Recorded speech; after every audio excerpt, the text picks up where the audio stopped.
John, they said, "Are you the Messiah?" I said, "No, but he's standing among you somewhere." See? Why? He knowed when his message taken place, what he was to do. He knowed what he was going to do. Afatra ny torinony mpaminany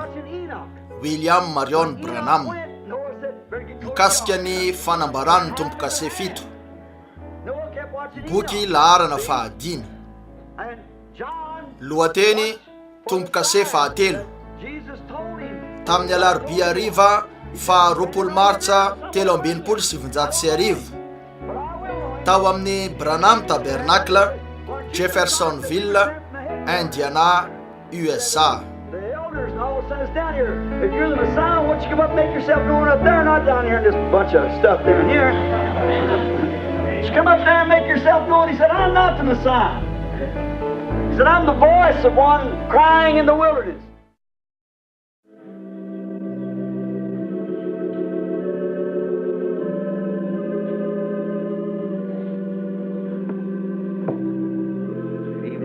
Miraba ry sakaiza mitsangana fotoana fotsika ankehitriny mba hivavaka aoka ionoko isika ry rainay any an-danitra raha io mpandrenesana zany fekira mahafinaritra zany ny ato an-tsainay tompo dia hoe akaiky anay ianao ary mangataka zay ny andraisanao anay zao arivo zao tompo toy ny zanakao amin'ny famelana ny otanay sy ny tsy fankatoavanay ary amin'ny fanomezana anay ny fitahinao fa olona mananjavatra ilainy zahay ary amin'izao ora lehibe iananay izao sady hitanay fa miamaizina hatrany isa-taona izao tontolo izao fa ny fiaviany tompo kosa miamamiratra hatrany ihany raha indro fa maneho ny tenany ao amin'ny teniny sy ny fampisehoana izy tonga eto indray zahay zao arivo zao tompo mba hanandrana amin'izao fivoriana izao sady hiangavy anao mba amao anay tompo an'ity tompo-kase 3 amin'io boky io ity mba ho fantatray zany ka ho fantatray ny tokony atao sy hoe ahoana ny fiainana entina ary ahoana no atonga anay ho kristianina tsaratsara kokoa mangataka ao Andriamanitra ô mba ataonao ny atonga an'izay rehetra tsy kristiana eto zao arivo zao atsapa fa milanao izy ekeo zany ary mangataka rainay any an-danitra ô mba atsapa ny kristianina nateraky indray tsirairay fa tsy maintsy miaina manakay kokoa noho ny tamin'ny lasa izy ka ahafahanay rehetra ho ao amin'ny firaisan'ilay fitiavana sy lay finoana kristianina ekeo ny anasitrana ny marary rehetra eto anivonay zao arivo zao tompo tsapan'izy ireo tsara fa milanao izy ary mangataka aho raha io mba hitahinao ny zavatra rehetra atao sy olazainy andraisanao aja sy voninahitra amin'ny anaran'i Jesosy no angatana izany amen.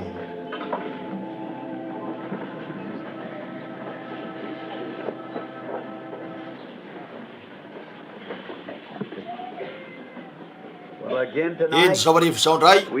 tafavory angona n'olo zao ndray sika amin'ity alarobia harivan'ny herinandro ity ary matokony tompo sika zao arivo zao fa androtsaka betsaka an'ireo fitahina eo amin'ny teniny izy fa nandalina toy ny isan'andro aho androany ary niezaka ny andinika ny amin'ireo zavatra zay mety kokoa ny ilazana azy sy ny sisa ny amin'ny fomba ilazana azy sady niakina tamin'ny tompo aho mba hanome ahy ny fandikana sy ny dikan'ity teny voasoratra ity ary feny fakasitrahana azy ny tenako ny amin'izay nataony atsika tamin'ity herinandro ity dia zay ny famahana ny reto tompo-kase reto areto ho zavatra tsara angamba raha amin'ny alady maraina amin'ny ainareo tsara matetika tsy tiatsika ny hoe tsy azo ny olona tsara nefa ainareo tsara eny zay ny fandehany koa dia angamba amin'ny alady maraina raha sitrak'ireo rehetra zay manana fanontaniana ao an-tsainy mikasika azy ity ny anoratra an'izany ka metraka azy eto amin'ny lampiazo ny sabotsy arivo mba ahafahako ahitany amin'io aveo dia ezaka ny amaly an'izany ho anareo ny alady maraina raha sitrapon'ny tompo ataoko fa ho tsaratsara kokoa zany no la efa nokasaintsika satria misy tsy mazavy zany indraindray ainareo tsara koa dia zay fomba zay no ho tsaratsara kokoa ny anaovako azy mazava tsara ainareo tsara ka ho arak'izay tokony ho maizy azy zany satria indraindray eny nisy olona ny antsoandro any ka nilaza fa fa niantso izy fa tia lala raha toka marina ny hoe rehefa isy ny fampakarana dia tsisy afa-tsy anankiray ihany ny Jeffersonville anankiray ny a New York ary avy any ampitan-dranomasina ny ambiny koa eny tsy fahazahoana fotsiny zany ary nisy nanao hoe amin'ny alahady ariva raha omeny tompo atsika ny tompo kase farany dia hoeto zany Jesosy amin'ny alahady maraina hitanareo koa zany de hitanareo fa tsy azonareo fa tsy tahaka zany la izy ary tsy azonareo tsy zany hoe izy tsy malala sika raha misy milaza aminareo hoe fatany fotoana iaviny dia fantanareo fa diso hatramin'ny voalohany izy ireo satria tsy misy malala an'io nefa tiatsika ny velona androany tahaka ny hoe amin'izao fotoana zao zany somary anaitra kely anareo mandritra ny fotoana foy ahako dia mivonona ary inoko fa ao anatin'ny 10 minitra latsaka no iaviny Jesosy raha amin'ny fotoany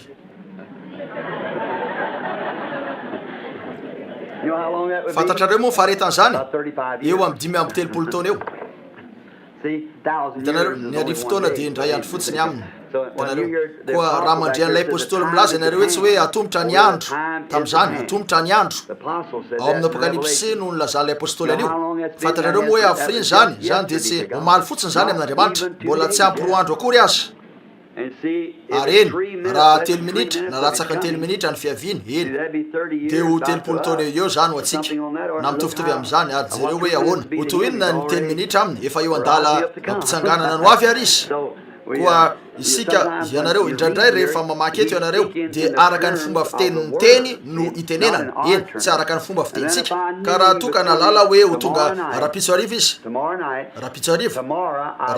dia mbola andalina sy angataka aminy mba hanome any afatra ho any tomboka sefa efatra ary ho tonga eto akahitory an'izany toy zao ihany hitanareo isan'andro dia tiako ny anao arak'izay ho nataoko raha hoe tonga izy ary tsy malala toerana tsara kokoa ampakarana no ny eto amin'ny toerana handreketako aho eny eto amin'ny toerana handreketako koa misanany amin'izany hatrany sika mandra-piavina indraindray sika rehefa hoe mamaky fotsiny ka eny mitandrema tsara fa rehefa mamaky ianareo ka andray oronam-peo dia no tsara zany satria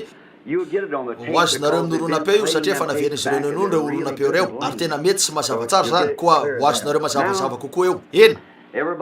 antenaiko fa latsa-pity amin'ny Kristy ny rehetra zao arivo zao ka ty azy ny rehetra zao no lazaiko anareo indraindray ny tsy azahoan'ny olona azy dia misy olona tonga eto nefa tsy nareny tapany voalohany tamin'ireo fivoriana hitanareo dia tonga eto izy ireo ary marianareo mijery todika mamerina ny zavatra efa hita dia raisin'izy ireo zany zay voalaza eo nefa tsy voarainy ilay tapany voalohany dia lasa tsy azon'izy ireo mihitsy hitanareo eo ary mieritreritra izy ireo hoe misy zavatra voalaza tamin'ny fomba hafa nefa tsy araka izany koa raha misy fanontaniana amin'izay tsy azonareo dia soraty amin'ny taratasy kely fotsiny zany apetrao eto amin'ny fotoana rehetra manomboka androany ka hatramin'ny sabotsy arivo fa ezaka aho amin'ny alahady maraina ny raha misy somary mifangaroaro dia atao hoe eny manontany tena ny amdikan'ity ety tsy azoko zany azonareo tiako ambara dia ezaka ny amaly an'izany ho anareo any alahady maraina raha sitrapony tompo eny zao arivo zao sika dia amaky indray avy amin'ity teny fahiny voataty ao amin'ny toko fahaenina ary manomboka ny tomboka se fahatelo sika anio arivo ary eo amin'ny andininy fahadimy io ny andininy fahadimy sy fahaenina farapitso ariva no amaranantsika ndreo mpitaingy soavaly efatra lay soavaly fotsy sy lay soavaly mena soavaly mainty ary soavaly atsatra ary zao no tiako lazay hoe misy atrany eny na dia tamin'ny maraina azy teo amin'ny fo maraina be ary mandeha mivavaka alohany foazany rehetra sady mivavaka trany ihany aho mandritra ny tontolon'andro fa tamin'ny maraina be tonga teo amin'ny toerana nisy any fa ny masina ka lasa mazava betsotro zao hitako ny sokatry ty tombokase anankiray ty teo eny tena zany mihitsy eny maria izy fantatro zany ary tena feny fankasitrahanao eny tsaro fotsiny fa misy zavatra eo mpitrangana izay antenaiko fa voarombakareo zany eny hoe misy zavatra eo mpitrangana te za toetra an'ity fiangonana ty andray androany ahitana raha tena vitan'izy ireo ny ahafantatra zavatra iray alohan'ny tena hitrangana eny tsarovo ny voalazako taminareo ary eto anampy-antsika neny tompo ankehitriny ny eo amin'ny andininy fahadimy ary rehefa nivany ny tombokase fahatelo dia reko ny zava-mananaina fahatelo nanao hoe avy zaho ary hitako fahindro ny soavaly mainty ary zay mitaingina azy nitondra mizana teny an-tanany ary nare aho ka tao nisy fety eo voany zava-manana efatra nanao hoe denari ny vary tritika eran'ny fatambary kely ary denari koa ny vary ordia intelo ny fatambary nefa aza manimba ny diloilo na ny divay ianao ankehitriny andesika amerina kely anio ny am'ireo tombo-kase efa hitatsika satria tahaka ny teo am'ireo taonany fiangonana iny miezaka sika ny anome fototra iaingana fa karazany hoe mifampiditra io mandra-pahafahanareo fa toy zany mihitsy reo tam-piangonana misoratra masin'ireo mifampiditra ny tsiraray tahaka zany mihitsy toy ny mananika tohatra na mananika dingana ny tena izy ary nanankiray dia midina eo ny anankiray de miverina tahaka zany ray arakaraky ny akaranareo dingana areto ty tombo-kase ty ny zany de ny bokyny fanavotana vo izy tombo-kase mazava amrehetra ave zany ary vo izy tombo-kase amy tombo-kase fito io boky io boky vo izy tombo-kase fito izy io hitanareo ary tsaro veto fa efa natao sary an-tsaina taminareo io ka nalaina avy tamy Jeremiasy sisy zany eny izy reo rehefa teo amin'izy reo soratan'izy reo toy zao zany nisy tapaka tahiry-tsolatra na taratasy ny tena izy na tsy hoe taratasy fa otry zany teo fa naorin'izy reo toy zao zany eny zany aveo mihoatra toy zao mety amy farany zay manondro ny misy ao aveo atao am'izay fomba zay ihany ny manaraka miorina toy zao ihany miorina toy zao aveo ety amy farany ety miendaka toy zao zany de misy hafa mihoatra eo eny zay lay boky vo izy tombo-kase fito tsy nanana boky toy zao sika raha tsy voatsely oronam-boky ny boky tamin'ny andro fahiny na oriny zany ary teo rehefa nitady loha hevitra izy ireo na zavatra iray ohatra raha ny orina ny baiboly ka te amaky ny boky n'Isaia ianareo nilainareo ny namadika hatreo amin'ny Isaia aveo ny velarina toy zao zany de vakiny zany fa bokyny fanavotana vo isy tombo-kase fito izy ty areto hitatsika fa nivoaka lay zanak'ondry raisiny lay boky avy eny an-tanany lay nipetraka teo amy seza fiandrianana ary sokafany reo tombo-kase ka vahany de vahany zany vahany ho an'ny olona reo tombo-kase ary misy zava-manena efatra eo zay efa niraisitsika nandritra ny taona fiangonana re zava-manena reo ihany hitanareo fa eran'ny soratra masina rehetra ny misy azy reo ary izy reo lay manambara ny fisokafany reto tombo-kase reto eny ary hitatsika fa bokyny fanavotana izy io de niveriny sika ary nandrainy ny amin'ny avana mavitra ka nijeriny aminy mba ahitana hoe inona ny asany areto nandritra nyreo taona rehetrareo Kristy de teo ampanaovana ny asan'ny avana mahavitra eny zay rehetra mazoza manaova hoe amen teo ampanaovana ny asan'ny avana mahavitra izy nefa ho avy ny fotoana zay ifaranany asa-panavotana ary rehefa tapitra ny asa-panavotana de miala avy eo amy seza fiandrianan'Andriamanitra izy eo am'izay petrany am'izao fotoana zao kanefa tsy eo ny seza fiandrianana zay maresy de hiara mipetraka amiko eo ambony seza fiandrianako tahaka nandreseko sy nipetraka eo ambony seza fiandrianany raiky seza fiandrianany eo fa an'Andriamanitra fanahy io Kristy lay zanak'ondry tsy azy akory io fa Andriamanitra tonga vatana izy hitanareo zany hoe Andriamanitra iray ihany saingy tonga vatana eny mitsangana izy avy eo amy seza voalohany natao ny fanambarana isin'ny hoe iza no afaka ho tonga ka andray an'io boky ny fanavotana io hitanareo zany hoe lay plany ny fanavotana rehetra hatramin'ny Adama zay rehetra very teo amin'ny Adama tsy nisy zavatra very talohan'ny Adama fa taorin'ny Adama very ny rehetra teto an-tany ary very ny zavaboary rehetra nisy teto an-tany fa lavy niaraka tamin'ny Adama ny rehetra mihoatra n'lay tevana ka tsy nisy afaka niverina na de iray azy tsy nisy fomba mihitsy ny olona rehefa nanota izy de niala tamin'ny lalany tsy nisy lalana iverenana mihitsy hitany aveo ny rehefa nipetraka io fanontaniana io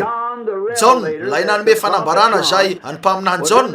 dia atao amin'ny fahitana ary nahitan'io fa tsy nisy olona tany an-danitra tsy nisy olona teto an-tany tsy nisy olona tany ambanin'ny tany tsy nisy ka mendrika na de nijery an'lay boky azy hitanareo eny eritrereto ane zany de nandroso teo lay zanak'ondry ary noraisiny lay boky nefa nangatahany John mba tsy tomany intsony ozy indro ny liona avy amy Joda no efa naresy ary izy no afaka andray ny boky sy anokatra zany ko dia nitotoka izy mba hijery liona nefa zanak'ondry no hitany ny antso lay lo olona ozy nisy liona efa naharesy saingy rehefa tonga izy ka nijery de zanak'ondry nivoaka avy teo amin'ny seza fiandrianana no teo eny tsy nahatsikaritra an'io izy talohan zany nahoana lavitra be tany nisy azy teo mpanaovana ny asany tamin'ny fanaovana fifonana satria nandatsaka ny rany ho an'ny olona izy nanelanelana ny olona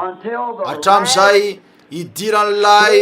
fanahy farany zay natao tao amin'ny boky ny fiainany zanak'ondry talohan'ny fanorenana zao tontolo zao vitsy am'izany ihany no eo de zay fotsiny ihany tsy te hitrakory azy ireo sasan'ireo tsy ao amin'izy ireo ny fanorinana iditra koa dia eo rehefa tafiditra io fanahy farany io dia tapitra ny fotoana ho an'ny fanavotana de manatona lay zanak'ondry mba hitaky ny zony ny am'izay efa navotany de ny zavaboary rehetra zany fa azy ny tany sy ny zavatra rehetra hitanareo navotany tamin'ny rano tenany zany ary rehefa nandroso teo izy mba aka an'io boky io mba anokatra zany eny teo izy ireo tsy nitomany tsony John de nijery izy ary zanak'ondry vovono io zanak'ondry io efa maty zany teo nefa velona indray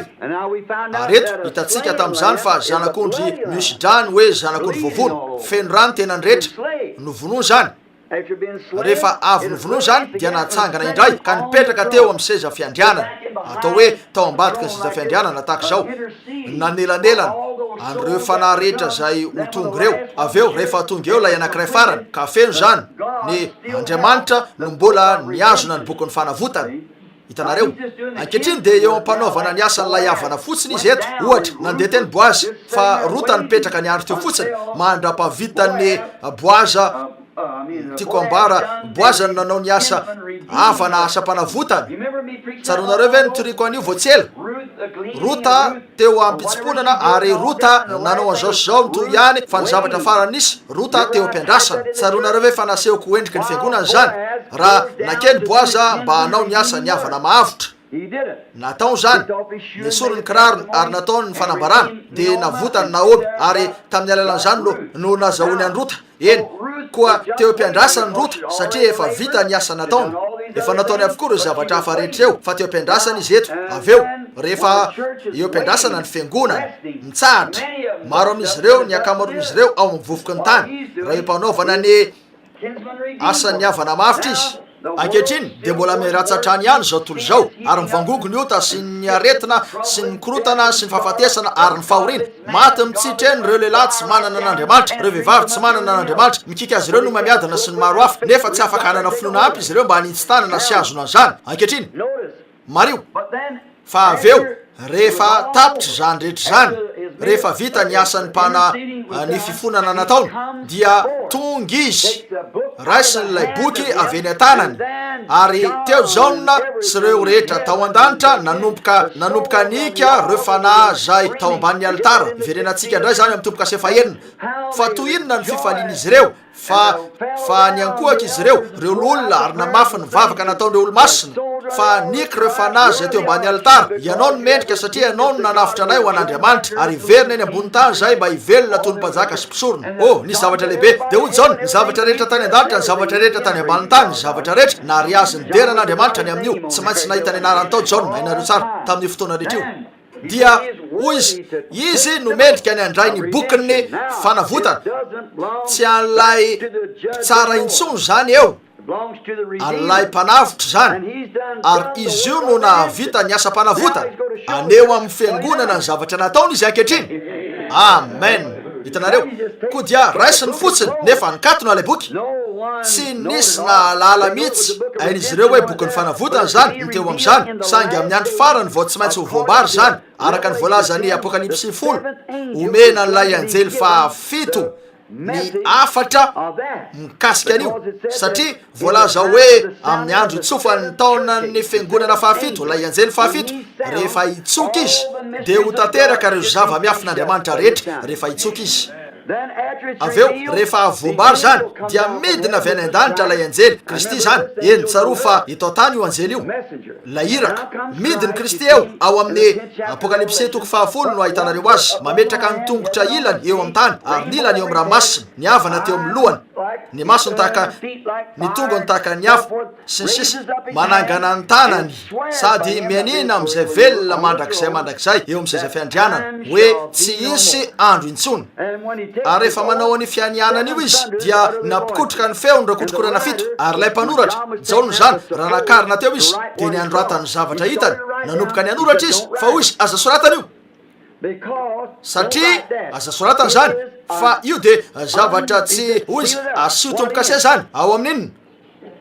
asio tombokase aza lazay zany hitanareo tsy maintsy ho voambary io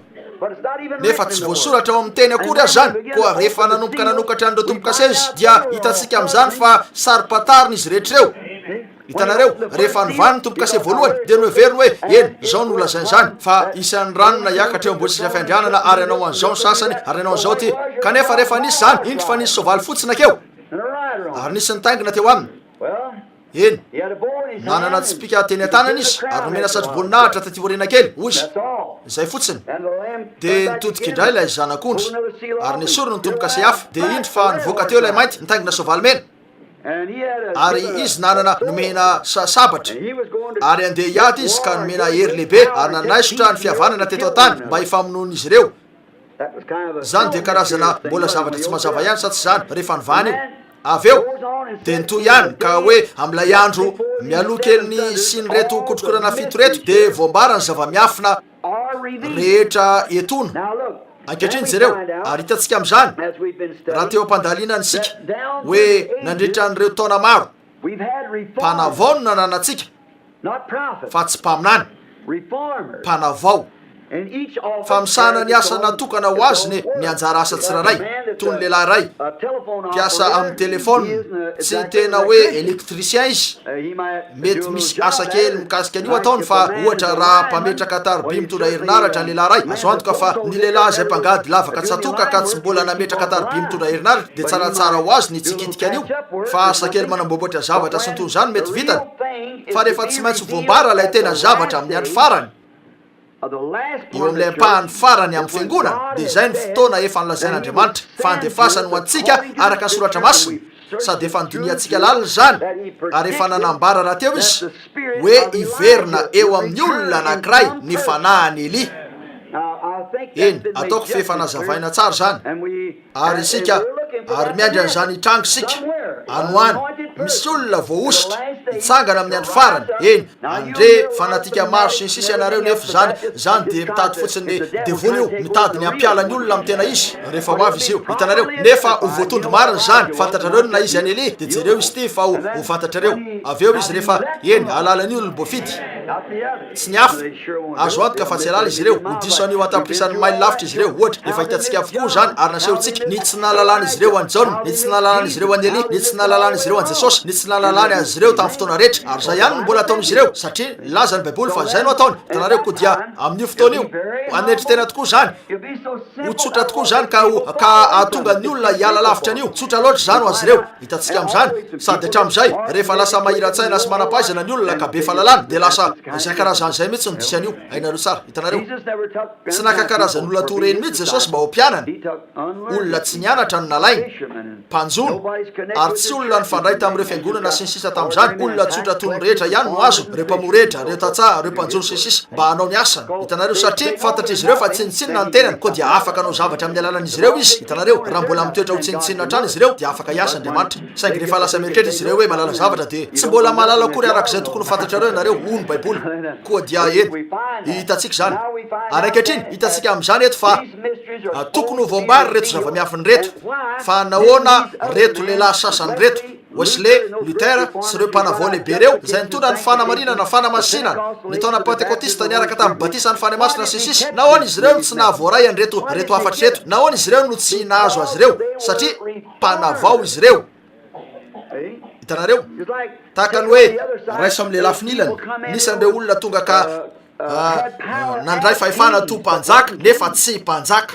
hitanareo hitanareo ilainareo nijery tsara ny fomba hitenenan'ny baiboly azy eo am'rehetra hitanareo jereo tsara nefa io no anton'ireo teboka rehetra tsy nahitana valiny marina ny am'lay ampahany miafina teo amin'ny fanamarinana lay ampahany miafina teo amin'ny fanamasinana lay ampahany miafina teo amin'ny batisany fany masina ary nahoana inona no karazana eva no nihinana poma sa nihinana ponga be-danitra na zavatra hafa hitanareo mo ino zany hoe taranaka minarana fa batisa ho amin'ny anarany ray zanaka fany masina ave sa amin'ny anarany jesosy tompony marina ary amanjatony maro zavatra zay navela teo ka tsy fantatra hitanareo koa amin'ny ora farany ary tsy maintsy hotongy olona io ka nambarany rehetra eny andray andreo soratra masina tena ho voatondro marina zany jereo entoko ary eto tsy ho zavatra misehoseho lehibe zany eo fa raha ny endriny ato amin'ny baiboly dia atao hoe zavatra lehibe kokoa to inona ny endriky zany rehefa tokony miseho teo ka nanao batisa jaona eritrereto ane zany reo mpaminany hatrany ario betany isaia malaka ary izy rehetrareo samy miresaka ny aminy ny amin'ny fotoana hiaviana nefa rehefa tonga izy dia olona anitra samy irery zay tsy nandia fianarana feny volombava ny endriny ny volony manindro natony kakana marokoroko ary hototrondro lehibe efa tota nondrakofany tsy nandia fianarana mihitsy tsy mbola nakany an-tsekoly mihitsy izy teo amin'ny fiainana raha ny fahafantarantsika azy hitanareo indro fa tonga izy avy any anefitra tsy nisy nanao tonga soa azy akeo amin'ny pilipitra fa nijoro teo amorony Jordana izy ary nanomboka niantso ny olona ho amin'ny fibebahana hitanareo azonareo eritreretiny zany nilaza ny baiboly hoe ho lehibe tokoa ny zavatra isy amin'ny hoandrio ka na dia nitoerana avo rehetra aza etra ary nitoerana iva rehetra sandratra eny tompoko ary ny tany sarodalana rehetra ho tonga lemaka eny azoko aseho an-tsaina ny olona tam'izany ny hevitra izy ireo hoe ivoky jaona na ty mpialo lalana ny kristy lehibe ty ka hoe anamboatra ny tany hevitra arak'izany sy ambolobozaka eo indray hitanareo izy ireo ataoko fefananana ny fiheverany amin'io izy saika mitovy am'izay misy ankehitriny ihany saingy nanetry tena tokoa zany ka na de ireo apôstôly azy adiso an'io oreo fa nahoana nilazany soratra masina raha ny hiakatra ny mba hatolotra ve anao ankehitriny nahoana nilazany soratra masina fa Eli tsy maintsy ho avy aloha hoy izy efa tonga izy fa tsy nahafantatra azy ianareo ary tak'izany koa nataon'izy ireo amin'ny zanak'olona fa jaona hoy izy tena nataony zay tokony nataony ary tena nataony izy ireo tany zay tokony ho nataony ary hoy izy tak'izany koa tsy maintsy hampiaretana ny zanak'olona eny ataoko fa tsy nisy na dia ny ampahatelo ny jiosy akory azy na alala hoe teto an-tany Jesosy motsy mety reny izy ireo fotsiny hoe misy fanatika anankiray no any fa tsy nirarahiny izy ireo zany zay nataony ihany nataony tonga tany amin'ny azy izy fa ny azy tsy nandray azy eny zay no antony inoko fa na dia nefa tsy voalaza hoe hiafina ny fiaviany teo kanefa ho ao amin'ny miafina ny fampakarana koa raha niafina tokoa io fontonga izy de ho toinona lavitra noho zany tsy ahafantarana ny fampakarana hitanareo tsy ahafantatra an'io izy ireo tampotampoka eo de isanao hoe fa noheveriko fa tokony nisy fampakarana eo amintsika nefa efa hita tany zao fitsarana rehetra zao ilaza izy hoe efa lasy zany fa tsy nahafantatra ianareo hitanareo ho tahako zany mitovy amin'ny mpangalatra amin'ny alina ihany tahaka lay mivakiko ndray mandeha inona mono ny antsonan'io Romeo Juliette zany ve ziny sa zavatra hafa navelany teo nankininy teo amin'ilay trano nitohatra tataka zany sy tady efa ila be zany ary tonga izy ka nakany akazy ivoaka tamin'ny alina kanefa zay ny fomba tsy maintsy hitrangana io ary ho lasy zany tsy hoe isy andiana anjely maro hidina miaraka amin'ny lapelina ka hanokatra fasana hoy ny baiboly hovany sika mialohan'ny hahafahanareo mimpimaso akory azy ndray mimpimaso fotsiny de ho tapitra io faingana toy zany isy ilaza fotsiny hoe nisy olona tsita eny ataoko fa raha anao fikarohana eran-tany sika androany dia hita fa misy olona 500 isan'andro no tsita eto an-tany eny tsy fantatra itsony ny aminy nolazaina hoe tsy hita fotsiny izy ireo kanefa tsy de ho maro loatra ny andeha amin'ny fampakarana io eny tsy de ampitahotra anareo aho ary tsy everiko hoe ho toy zany kanefa te laza aminareo fotsiny voalazany aho ary na ianareo aza mahalala tahaka ny tamin'ny andro Noa zay nisy fanavalo ny vojena tamin'ny rano fanavalo teto an-tany no vovonjy tamin'ny rano eny hoy ianareo la tsy ilainy zany ny ezahako maneo zany fa tsy ananareo le karazana finoana ilainareo raha toka isy anankiray eo de ho za zany amen satria mino aho hitanareo zay ny fomba tokony inonareo azy eny ho za zany azo antoko te velona manakaiky azy tokoa ka ahafantarako fa aka izy rehefa tonga inoko zany mara zany koa raha misy raha dison'iny ila rehetra za kosa hoeo noho ny fahasoavany satria nampanantenan'izany ho izy ary fantatro fa hoeo aho satria tsy afaka andainga izy ary fantatro fa manambaran'izany koa ny fanahako sy ny fiainako sady miesaka ny mivelona isan'andro tahaka ny hoe io no andro iaviny koa za zany io anankiray io zay fomba zay ny tokony ho tsapanareo raha toka isy valo ho isan'ireo valo reo raha isy dimanjato ho isan'io dimanjato io tsy haiko ny amin'ny olo-kafa fa raha za de tiako no ho isan'io dimanjato io hitanareo zay fomba zay ny tokony ho an-tsainareo hatrany hitanareo fa raha tsy to zany no an-tsainareo de misy zavatra tsy mety eo amin'ny finoanareo hitanareo mbola tsy azonareo antoka ny famonjenanareo hatreo raha zay fieverana fotsiny no anananareo asa manao an'izany eny ary tsy tonga eto amin'ity tombo kasety mihitsy sika sahoana eny ary tiako isakariva ataoko fa tsy heverinareo aho hoe mandany ny fotoanareo mety raha valolo kely sika tsy de betsaka ny fanambarana anyreto tombo-kase reto tsarofo fa tsy misy afa-tsy andiny ray ihany ranomarina ny voalohany no miteny fisin'io fa lay andian'ny faharoa ny akamaroan'ireo fa makafakana sy ny sisa rehetra rehefa vakiny zany na rehefa vakina ny fisainana no zarain'izy ireo ary za fa saiky nitovitovy tamin'izy ireo ihany no finoko an'io hoe io nitaingina soavaly fotsy io de ny fiangonana voalohany saingy rehefa tonga ny fany masina ka nanambary zany de tena ny fanohitra tanteraka tamin'io ary teo ary ny ataon'izany rehetra zany dia maneho fotsiny maizy an'io ko de niezaka aho eny hoy aho tena zavatra masina izy ty zay no antony hoe aleo kokoa amaly fanontaniana ary andeha atao zany mba azo mazava tsara ny olona rehetra ny eo amin'ny oronam-peo ihany koa mba azo tsara izy ireo eo hitanareo miezaka namerina kely an'izay efa hita aho isakariva mba azahoana tsara misy olona mibosesika sy mifanosika niditra zay tsy tokony ataonareo zany hitanareo nefa misy fotoana isin' zany zay ny olombelona ary mafana ny eto ka dia tsy mahazo haina ianareo nefa dia tena nafinaritra ianareo tsy mbola nahita olona nitondra tena tahaka ny ato amin'ny tabernakla aho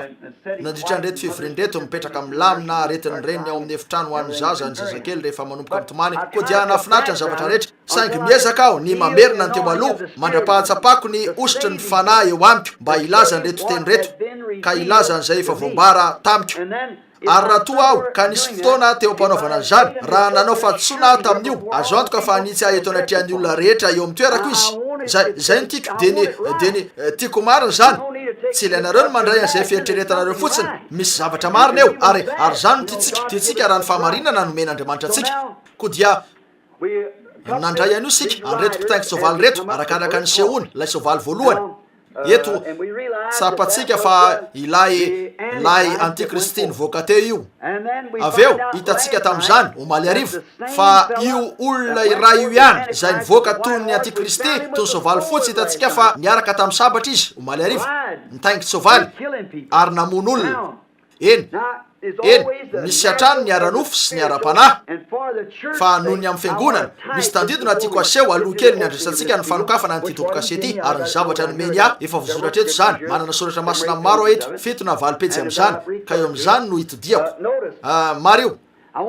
te anome tandidina aho ny amin'ny fiangonana ary anazavana io tsara ka tonga anareo tsy maintsy ahitsy zany hitanareo eny nisy vady ara-nofo tao amin'ny Saedena tsaronareo ve lay omaly arivo io vady ara-nofo io izy lay malalany Adama mbola tsy tena vadiny izy teo satria tsy mbola nalala azy tamin'ny mahavadiny azy izy tahaka ny nahavadiny Josefa ny Maria nefa tsy mbola nalala azy izy hita ho nanananaka izy hitanareo eny talohany nalalany Adama ny vadiny de vadiny fotsiny tsotro zao izy io eny ary hitatsika amin'izany fa Andriamanitra raha vehivavy lavo tao amin'ny Saedena izy satria diso tamin'ny fiazonana ny tenin'Andriamanitra eny efa nalala izy fa hovitsorana eo anivon'izy ireo satana koa dia nomeny toerana ialofana izy ireo iarovana azy ireo eny teo izy no afaka alala ny toerana tsara indrindra ananana fiarovana afa-tsy Andriamanitra raha toka mitady zay ahina andreo zanany mihitsy izy raha tiako ny iayany Josefa keliko eny rahalahy zay rehetra ka fantatro fa miakina amin'io ny ainy eny za ka vitako ny anao an'io eny raha semeny bato misy ve mirefy 12 metatra raha zay no avita azy ka dia 7 metatra nataoko mba hananako antoka any amin'io ary raha toka afaka heritreritra to zany ho an'ny zanako kely aho kanefa raha ny fahafatesan'ny fiainana mety maty ananana zay inoko fa ho vovonjiny ankizy impiry mihoatra no zany no eo amin'Andriamanitra ny amin'ny zanany zay ho very mandrakizay tokony ataony ao ambadiky ny inona izy napetrany tao ambadiky ny teniny mihitsy izy raha mbola ao amin'ity teny ty ihany ianareo dia ao amin'ny atoka raha mitoetra ao amiko ianareo ka ao anatinareo ny teniko dia angatao fotsiny zay tianareo zany izy eo ny teny koa nandehandeha tao amin'ny Eva ary nifanena tamin'ny menarana izy ilay karazan'olona manana fomba fanao avolenta raha vehivavy tena nompoka izy io eny tany amin'ny ilany ambadika izy Andriamanitra dia mivelona monina miasa ao amin'ny fanetretena ary tsy mbola tamin'ny fomba hafa mihitsy hitanareo koa nandeha nanodidina teo ary ilay ramatoa kely nanetry tena dia tonga teo tamin'ny hafetseny Satana fatsora karazan'olona avolenta ary nitady izy ny varotana aminy ny programmany fa raha mbola natoinina fitokodiana Satana teo raha mbola nitoetra tao ambadiky ty teny ty ihany izy dia tsy nisy nampaninina azy hitanareo koa avelao Satana anao zay tiany atao mijanona fotsiny amin'ny teny tsy havita ninninina mihitsy io raha milasa izy hoe fa marary ianao redikapaka taminy nahasitrana fa ho faty ianao ananganandra izy zay no nampanady anay eny mijanona fotsiny ambadiky ny teny zay fotsiny Kristy tena ny aza nialoka teo amin'ny teny voasoratra hoe hitanareo eny mijanona ao ambadiky ny teny fa Eva nanomboka nanamaivan-javatra izy nefa tsy hoe namavaininy avokoa akory zany fehizateny kely ray monja no nataony ankilabao ary zay no nitadiavin'ny Satana ataony navoakany miala tao ambadiky ny teny fikasan'Andriamanitra izy io tamin'ny alalan'ny fandiniana aza manandrana mihitsy ny andinika amin'ny tenin'Andriamanitra ino fotsiny zany hitanareo koa nandigana ny ala avy tao izy ary talohany nakanisany Adama teo aminy tamin'ny mahavady azy dia efa voaloton'ny Satana izy ary izy io ary tsikaritra ve zay ihany koa ny teo amin'ny Kristy zany mihitsy kanefa ho an'ny fanavota Andriamanitra no tsy maintsy teo voalohany tsikaritra ve Maria talohan'ny aviny teo amin'ny Josefa dia efa tonga teo ny fany amasina amen hitanareo teo ny avin'ilay mpanafitra ankehitriny Maria oeto lavo lay vehivavy aranofo ary nanao fomba anavotana azy Andriamanitra na dia lavo azy izy io dia nanao fomba izy eny zay lay vady voalohany teto an-tany lavo talohan'ny vadiny izy mivady lavo izy io tamin'ny alalan'ny sain'ny ny fandiniana raha tokony hijanona tamin'ny teny lavo izy io ka lavo tao amin'ny fahafatesana izy io fisarahana mandrakizay netiny miaraka tamin'ny vadiny sy ny zavatra hafa rehetra teto ambony tany lavo izy io eny nefa Andriamanitra feny famindrapo nanao fomba izy mba anavotana ny vehivavy io ary nampanay tena taminy izy eto nambarany azy fa andray androany anoarina any ho tonga eo amindray lay tena teny ampafantarina azy ndray lay tena teny eny tsarovy zany satria nampanantenany Kristy izy amin'ny alalany vehivavy ary Kristy dia teny Masodajana voalohany tamin'ny voalohany teny ary ny teny tao amin'Andriamanitra ary ny teny dia Andriamanitra ary ny teny dia tonga nofo eny ka nonona tamintsika nonona tamintsika tao amin'ny nofo Andriamanitra teny izy teo talohan'ny teny fisainana io ary nilan'ny fisainana ny ho noarina eny ary koa tonga zavaboary ary ny fisainan'Andriamanitra rehefa voatonony zany tamin'ny alalan'ny teny ray ary rehefa asehony anareo io toy ny fisainana ka voambara aminareo zany dia nitoetra ho fisainana trany io mandra-panonona anareo azy zay no mahatonga nakeny Mosesy mba hivavaka nanodidina azy teo io andriafy io sady nanao hoe mandehana ainjiry miatsinanana ny tenao ka milaza miatso lalitra tsy nisy lalitra teo fa nakeo izy ary niazona lay tena teo ka nanao hoe aoka isy lalitra tsy nisy lalitra mihitsy atreo dia lasa izy saingy efa voatonony ireo teny ny fisainan'Andriamanitra teny ray zany eo tsy maintsy hitrangy io eny tsy hitanareo ve ny voalazany Jesosy eo raha ilaza amin'ity tendrombohitra ty ianareo tsy hoe raha izany ho ilazany fa raha ilaza amin'ity tendrombohitra ty ianareo mifindra ary ataoko fa tamtampoka teo tamin'ny andro Mosesy de nisy lalimanga lehibe ray nanomboka ny monimony ataorina kely zany nisy 10 livatra isa metatra hitanareo aftaiza ary izy ireo izy Andriamanitra ny nahary azy ireo tsy hitanareo ve ny fomba vitan'Andriamanitra ny amotika an'ity zao ty any oalina amin'ny lalitra raha tiany zany eny vitany ny ampivangogo lalitra hatrany amin'ny volana ny antokana ilaina ataony de nilaza hoe aoka isy lalitra hatrany amin'ny volana zay fotsiny de efa ampiasainy zany tsy misy akora simika natoy zany ka asakana ny fitombony tsy akizany hitanareo afaka manao zay tiany izy Andriamanitra izy lay pahary ny manonona an'io fotsiny no ilaina atao marina zany pahary izy ankehitriny raha mba tsapantsika fotsiny matsy ny falebiazany tanareo ataony fotsiny zay rinitranga mipetraka eo fotsiny izy sady mijery ny olona nefa o reto mpampianatra kely miseho mahiratsainy reto hoe tsy misy Andriamanitra sisy eny tahaka ny hoe tavaveriny indray eo amin'ny Babely izy ireo Babely azafady ankehitriny matsikaritra sika fa hoy Andriamanitra tamin'ny Eva aty orina be aty iverina aminao indray ny teny eny fomba hoana ny nalavo azy tiako raha maly an'izany ny mpiano aftaiza ny nalavo azy aftaiza ny nalavo any Eva avy amin'ny teny tsy zay ve avy amin'ny teny ary nilaza Andriamanitra fa hanao fomba izy mba navotana azy io iverina eo amin'ny teny indray eny ary aty orina be aty ampahafantarina azy io ny teny eny ary misy tanjona iray ny avinin'ny teny eo azony tsara eto ny zavatra lazaiko misy tanjona iray ny avinin'ny teny eo aminy de ny amin'ny fanavotana eny ary fa mandra-pahatongan'io nanana solona izy zay anao ny asa aloha mandra-pahatongan'ny fotoana iavilonay teny tamin'ny voalohany move azonareo tsara eto hitanareo nilaza taminy izy fa ho tonga eo aminy ndray ny teny nefa mandra-pahatonga an'io fotoana io nisy solony nomeny azy mandra-pahatongan'io fotoana io eo koa nomeny azy ny anao fanatitra ho solony eo raha io eny rano miombola sy ondry ary osy sisany teo nefa tsy nanaisitra ny otany zany hitanareo nandrakotra ny otany fotsiny io tsy nanaisitra an'izany mihitsy no rakofany zany satria rano biby io ary ny hainy biby no ao amin'ny rano biby fa solona io mandra-pahatonga n'lay tena eny mivonona tsara ny hainy lay tena ran'olombelona arak'izay tokony ho maizy ny an'ny olombelona no tonga vatana Andriamanitra sy tamin'ny firaisana ranofo fa tamin'ny alalan'ny virjina lay fahaterana virjina ny namoakan'io eny lay tenin'Andriamanitra nampanantenay no tonga ra ary tonga vatana tao amin'ny maizy any Jesosy Kristy lay mpamonjy ny rany ombola sy osy sisa kanefa jereo eto nampanantena Andriamanitra teto nilaza izy fa eo ny fotoana iaviny zany ny taranany no anorotoro ny lohany menarana eny raha avy amin'ny Adama ihany io ka hoe taranany natahaka ny hoe avy amin'ny menarana sy ny sisa de mbola mitoetra ho taranaka mpanota ihany zay no natonga ny Jaona antomany tsy nisy olona satria tsy nisy olona samy mivoaka tany ambadiky lay lavaka lay tevana ny olona rehetra nefa ho avy ny fotoana anafanana ny rany biby natao solona io rehefa tonga lay tena raha tonga vatana Andriamanitra tonga nofo sy raha voalaza ny Baiboly fa izany izy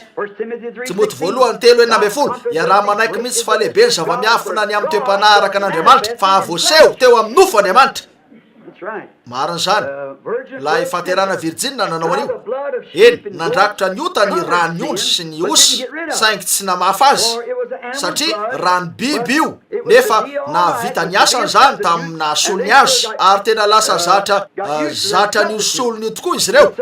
ka de nitoizany hatrany any ary noho ny tonga voaseho tao amin'ny Jesosy Kristy lay tena teny fampanantenana lay nanaprofo ny tena no zanak'ilay pahary lehibe Andriamanitra sady voamarina ny tenany tamin'ny maha-tenin'Andriamanitra velona azy oh la no profonina izy azy afaka ny tena izy de nisy zany tsy misy olombelona mihitsy na afa-koa eto an-tany ka mahavitsy zany tsy misy zavatra mahavita mahary eto an-tany afa-tsy Andriamanitra tsy mahay mahary ny devoly mpamatika ny zavatra efa noharina izy fa tsy vita ny mary ny ota de ny marina voavatika fotsiny azonareo tokambara inona moa ny laika famarinana navilana hitanareo inona moa ny fitsakatsakana fanao mety sy ara-dalàna voavatika zay rehetra hoe ota ny ota de ny fahamarinana voavatika ihany eny tsy afaka nahary izy saingy rehefa tonga Kristy noporofony fa pahary izy teo lay raha efa nampanantenainy ankehitriny raha tianareo vakiny zany ianareo andeha ary sika matika fotoana fohy aka fotoana tsara ny amin'io sika zao arivo zao na de zany aza iza misy manailatsana mieritreritra hoe te ody ny olona rehetra ainareo tsara ka zay no ankehitriny andeha sika andray ny asa roa misaotra ka ataotsika zay asa roa de ho hitatsika namariny zany na tsy raha toka voaporofony n'Andriamanitra azy eny ary raiso ny asa roa eny andesika keo amin'ny andininy faharoa amby roapolo Petera no miteny eto tamin'ny andro Pentekosta ry lehilahy Israely miaino zao teny zao Jesosy avy any Nazareta lehilahy nasehon'Andriamanitra teo aminareo tamin'ny asa lehibe sy ny fahagagana ary ny famantarana zay nampanaovan'Andriamanitra azy teo aminareo tahaka ny fantatrareo ihany lehilahy zay efa naseho hoe Andriamanitra teo aminareo io reo zavatra nataony mihitsy no nanaporofony na izy azy Petera no eto eo amin'ny sinadrona milaza amin'izy ireo nalala toy zany koa Nikodemosy ozy raby eo fantatra rehetra fa mpampianatra avy amin'Andriamanitra ianao fa tsy misy olona mahay manao anreto zavatra reto raha tsy avy amin'Andriamanitra izy hitanareo nalala an'io izy ireo koa nahoana ankehitriny izy ireo eny nampanantenaina an'io evo saingy rehefa ity vady tonga teo ty kosa de nanda rehefa tonga teo amin'ilay tena teny toy zany koa nanda ny anaiky raha vehivavy lay vady Israelita satria izy no vadin'Andriamanitra teo noroany izy io ny sarahany tsy zany ve izy no vadin'Andriamanitra teo ho ianareo fa mbola tsy nivady akory azy izy ireo mariny zany fa nisaraka tamin'ny Maria Josefa talohany efa isaraka tamin'ny Maria izy talohan'ny fanambadiana izy ireo hitanareo fofombadiny raha vehivavy fa noho tonga izy arak'ilay teny nampanantenainy ka tonga ho amin'ny fanambadiana dia hitany fa nifikitra loatra tamin'ireo solony zay nananany izy ireo ka natonga azy tsy nanaiky ny andray an'lay tena fampanantenana zay efa natao lay teny Kristy tsy azonareo angamba eny avelao zany averiko indray tiako azonareo zao hitanareo nandray fampanantenana izy lay vady eva fa isy mpanavitra ny teny no mpanavitra ho azy fa noho ny tonga ny teny tonga nofo de no laviny zany nisy an'ireo solony nomena azy io eny azony tsara zao solony nomena solony izy mba hirosony hatrany mandra-pahatonga lay mpanavitra nefa noho ny tonga lay mpanavitra de ny ainota amin'ireo solony zay nananany ihany no tadiaviny ka no laviny lay tena teny hitanareo ve ary zay lay vady Israelita zay koa no nataony tamin'ilay eva faharoa lay vady lay renin'ireo aina ara-panahy rehetra hitanareo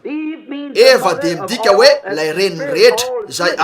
zay rehetra velonainy eva reniny zay rehetra velonainy eny ary noho ny tonga teo amin'ilay vady Israelita izy zay renin'ireo velonaina rehetra de no laviny zany lavo tao edena lay eva ranofo tamin'ny fianona ny fandiniha Satana zay nanohitra ny ten'Andriamanitra zay ny fomba nalavo azy zany mihitsy tompoka lavo izy satria zay no nataony eva ara-panahy eny ny fiangonana zany lay vadiny Kristy lavo izy io tsy tao edena fa tao Roma eny tamin'ilay fivorimbe tao Nise fa teo no nandavany io fiangonana tamin'ny Pentekosta zay nidina tany Nise io no niaino ny fandinihan'ny Roma raha tokony azona teo amin'ny teny ka lavo izy ary ny zavatra rehetra taty wariny de maty niaraka taminy de zay nanodidina azy eny tahaka ny nalavo ny eva ranofo ihany no nalavo ny eva ara-panahy lavo tao amin'ny sa lay vadin'Andriamanitra lavo tao Roma lay vadiny Kristy hitanareo Mario tamin'ny fandiniana ray ihany nanohitra ny ten'Andriamanitra nafoiny ho an'ny Satana ihany koa reo zony ho amin'ny fahatsarana zay hitatsika teo amin'ny famahanany reto tompoka se reto fa Satana io teo io ary mbola Satana no eto milaza ny Baiboly fa seza fiandrianan'ny Satana mihitsy io ary tahaka ny nafoizany Eva an'ireo zony ho amin'ny fahatsarana ka nomeny any Satana zany tao amin'ny Saedena. Lay fiangonana lay vadin'ny Kristy koa nanao toy zany tao Roma rehefa nafony izy ireo ny baiboly ho amin'ireo dogma sy ireo fandiniana. Hitanareo ve ny tandidony zany? Raha ohatrany ireo tandidon'ireo fa tsy maintsy ho marina ny azonareo raha ny tanako no tahaka ny raha mbola tsy nahita mihitsy ny tenako aho ka hitako fa manatona ny aliko dia ho fatapatatro ny endrika mety ananako. Hitanareo nefa izay ny fandehana. Raha tianareo ny ahita zavatra eo andalam-piaviana dia jereo ny zavatra efa nisy fa ny zavatra fahiny rehetra dia aliko ny zavatra ho avy. Hoy ny baiboly. Marina zany. Koa nafony lay teny tsara nananana, lay tenin'Andriamanitra rehefa namidiny ny baiboly ka nametraka lehilahy ray hoeo izy izay milaza fa manana zo ny fiangonana ny anovany izay rehetra tiany ovana. Ary nataon'izy ireo zany. Fa lay vadin'ny Kristy, lay vady tamin'ny Pentekosta no nivarotra ny fahatsarany tao Nise tahaka ny nivarotan'ny Eva ny fahatsarany teo amin'ny Satana tao amin'ny Saedena. Zany tokoa. Eny ary. Efa nampananten'Andriamanitra io fiangonana io fiangonana tamin'ny Pentekosta io efa fantany fanaony io izy toy ny nataony tamin'ny Eva. Efa nampananten'Andriamanitra lay fiangonana tamin'ny Pentekosta. Inonareo ve efa nivarotra an'ireo fizikina izy talohan'ny lay fahatsarana rehefa nilavolefina tamin'io izy? Inonareo ve zany? Izy azo antoka fa nataony zany. Koa mahasoa inona ny fanekam-pinoana zay tsy miorina amin'ity baiboly ity? Tiako raha misy karoka n'ilay antsoina hoe fanekam-pinoan'ny apôstôly na dia hoe teny ray mikasika an'io monja azo ao baiboly. Fanekam-pinoana katolika zany fa tsy hoe fanekam-pinoan'ny apôstôly. Vakio ny asa 2:30 zay ny fanekam-pinoan'ny apôstôly raha toka hoe misy. Hitanareo? Eny. Zay foana nefa ny teny ampiasain'izy ireo hatramin'izay na zany na tsy zany. Koa ianareo raha hitanareo koa nivarotra ny fizikina izy ireo. Tsy zay ihany fa nanao toy zany koa ny metodista, ny batista, ny presbyteriana, ny pentekotista sy sisa amin'izy ireo. Nanangana anara-piangonana izy. Roma izy nampanao azy an'io. Nanangana anara-piangonana izy ary nametraka lehilahy ray ho lohan'io ary nanao zavatra toy zany koa ny metodista, ny batista, ny pentekotista sy izy rehetra. Nametraka andian'olona izy ho lohan'izany. Ka na inona lazain'Andriamanitra izy ireo tsy maintsy atao arak'izay fomba lazain'izy ireo anaovana azy io. Fa ino zany? Tsy hafa mihitsy akory zany fa fijagajagana ara-panahy. Lay karazana vehivavy ratsy entoko. Reo fanekam-pinoana, reo laingany fanekam-pinoana vitan'olombelona dia nanomboka izy rehefa natao zany. Eny, ho porofoko zany. Lasa janga teo mason'Andriamanitra izy ireo. Inonareo ve fa milazana zany baiboly? Entoko, nanao toy zany koa ny zanany vavy. Eny, ao amin'ny Apokalipsy 7:10 raha tianareo soratany zany. Nentina tamin'ny fanahy Jaona ka nahita janga lehibe nitaingina efa namaky an'io sika ao maly ariva ary nisy tendrombohitra fito teo sady zay mihitsy ny nataony. Dia nomeny an'izao tontolo zao ny zava-maloto momba ny fijagajagana. Zany ve nijagajanga tamin'ny mpanjakany tany rehetra tamin'ny fitaka sy alatra ary lainga ny hoe vidina ny fibebahana sy ny neuvaine ary reo zavatra hafa rehetrareo. Eny tsarova eto fa mananjanaka vavy izy. Fa raha toka lasa vatana izy sady eo ambanin'ny rafim-piangonana voarafitra dia diso ny rafitra rehetra zany. Ary raha toa Eva tamin'ny tsy fankatoavana an'Andriamanitra ka nampivarina ny zavatra rehetra tao amin'ny fahafatesana dia izay nanaraka azy ny fiangonana tsirairay izay voarafitra dia mampivarina ny zavatra rehetra manaraka azy ho amin'ny fahafatesana. Marina zany. Meloka avokoa ny rehetra. Mifanaraka tsara amin'ny teny eto mihitsy zany. Vakio ny Apokalipsy 7:10 ary nilaza ny baiboly fa hodorany amin'ny afo izy reo zanany rehetra koa miaraka aminy. Marina zany. Midika zany hoe hodorana miaraka amin'ilay janga ny rafim-piangonana voarafitra rehetra. Eny, teny mahery zany. Ary fantatro fa andre mikasika an'io ny teny nefa tiako ny andre izay lazain'ny olona any amin'izany. Fa zay ny marina na dia zany azy. Zay ny voalazan'ny baiboly ary zay ny mahatonga azy ho marina. Tonga janga izy io. Azonareo vakina ao amin'ny Apokalipsy zany ny toko 7:10. Izy io inona ny nataony? Ny jangajangy izy io teo amin'ilay vadiny mihitsy. Fa hoy ianareo tsia ny baiboly ane zany ny teny dia Andriamanitra. Ary raha manaisitra zavatra iray ianareo ho tianareo hoe ny vadinareo raha manoloka lehilahy raha hoe mijanona hatreo ihany aza ny ataony dia tsy tianareo ny anaovany an'izany. Anaporofo ny fitondran-tenany ratsy izy eo. Na iza anaisitra teny ray avy amin'izany na manampy ray amin'izany. Alleloia. Tiany Kristy madio amin'ny teny ny vadiny. Toy zany tsy maintsy maizy azy io. satria tsisy mihitsy na litera ray na ampahany kely na isy tendritsoratra ka ho foana am'ty lalàny ity na avy am'ty boky ty mandrapatateraka izy rehetra. Hoy Jesosy, ny tany sy ny lanitra andalo fa ny teniko tsy mba handalo. Aza atao eo am'izany mihitsy ny fandikanareo manokana. Ny madio ny tadiaviny, tsy misy fangaroaro. Enina dia ny fifampikasoana kely am'izany azy. Tsy ho tiako ny vatok raha ifampikasokasoka am'izay lehilahy afany. Ary rehefa mandeha miaino an'ireo karazana fandiniana rehetra ireo ianareo ivelany ity ka miaino ianareo dia mifampikasokasoka amin'ny Satana. Amen. Tsy mahatonga anareo tafiditra tsara ve zany? Tian'Andriamanitra hitoetra tsy misy fangaroaro ianareo mijanona ka aza miala amin'ity teny ity, mijanona ka aza miala aminy. Eny ary nampanantena azy Andriamanitra toy izay nataony tamin'ny Eva tao amin'ny Saedena, tamin'ity Eva farany eto ity, dia ny fiangonana tamin'ny Pentekosta, ilay ny andohan'ny fiangonana. Ny fiangonana mihitsy no reniny izay olona rehetra velonainy. Eny, raha mbola hoe ao amin'io ihany izy ireo, saingy hitanareo fa raha niotany no raisin'izy ireo dia maty miaraka amin'izy ireo. Indro misy tovolahy tonga eo, hoy izy, te hanompo an'Andriamanitra ho reo, fa zao no tokony ataonao, mandole tsy ary ny beba. Eny ary, ataoko zany, voninahitra an'Andriamanitra, mandalika ny beba keo izy, ankehitriny avy kambana aminay, zay ary lay izy. Hitanareo, zay dia vita, marina zany, tonga dia maty miaraka aminy. Hitanareo, ka lasa zay no ampianarin'ity boky ity. Eny, tsy hoe zay lazaiko akory, satria zay voalaza eto ihany. Eny ary, eny. Efa nampanantena azy Andriamanitra toy ny nataony tamin'ny Eva. Niteny tamin'ny Eva izy fa ho avy ny fotoana izay iverenany teny eo aminy indray. Tsaronareo ve zany eto? Izay very teo aminy no ampidina indray, satria zavatra tokana ihany no afaka ampody dia ny teny. Marina zany, ny fitifirana baso iaho. Raha tsy voanareo ilay zavatra kendrena dia jereo hoe taizany miviliana, tsy maintsy miverina eo ianareo ary manomboka indray. Hitanareo, ary raha toka miverina ianareo dia mandehanatra eo Nise, ary eo no anomboanareo indray. Hitanareo, miverena anoriana tamin'ny mbola tsy nisy an'ireo rafi-piangonana, tamin'ny mbola tsy nisy an'io fiangonana rehetra io. Efa hitantsika mazava tsara ry tomboka sereto. Nanontany tena trany teo amin'ny fianako hoe nahoana ny naroitra mafy an'ireo rafitry ny rafi-piangonana. Tsy ny olona akory, tsia mitovy amiko sy aminao na amin'ny olon-kafa ihany ny olonao, fa io rafitra io rafitry ny anara-piangonana io, zao vao tena hitako eto zany, tsy nalalany mihitsy aho raha tsy zao. Ary marina zany, nampanantena ny Eva ara-panahy Andriamanitra toy izay nataony tamin'ny Eva ranofy ihany, fa ampidina eo aminy indray ny teny amin'ny andro farany no amerenany eo amin'ny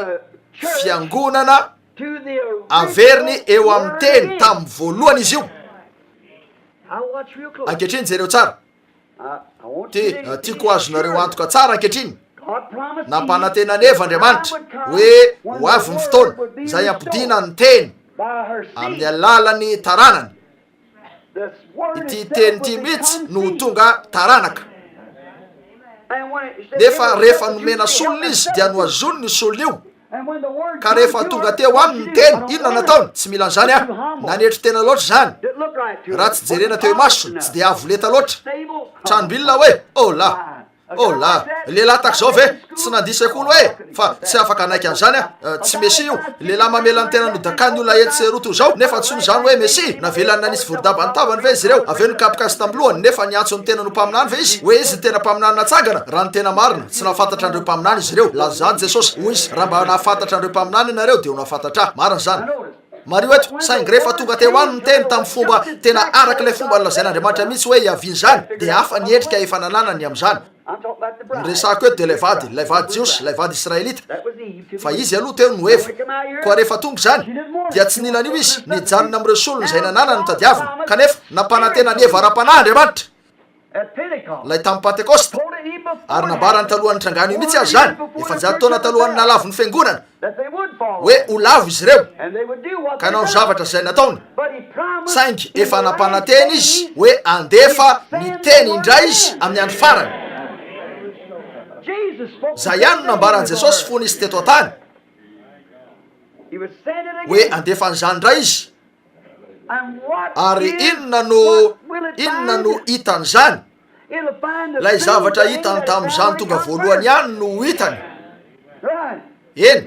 ny ananan'izy ireo resolony zay ananany no tadiavina izy ireo ny anara-piangonany no tadiavina ny fanekempinono no tadiavina ny aina am'izay fiainana tiany atao no tadiavina zay no tadiavina fa izany ranona mpikambana am'zao sy zao tsy raharaha iny zay mety ataon'andriamanitra na toy inona mety fanehoany tenany na toy inona nanganany maty na toy inona nambarany miafina am-po na de ataony avokoa aza zay voalazany baiboly rehetra hoe ataony tsy manova zavatra mihitsy zany raha tsy mifandray amin'ny rafi-piangonako zany de tsy misy vidiny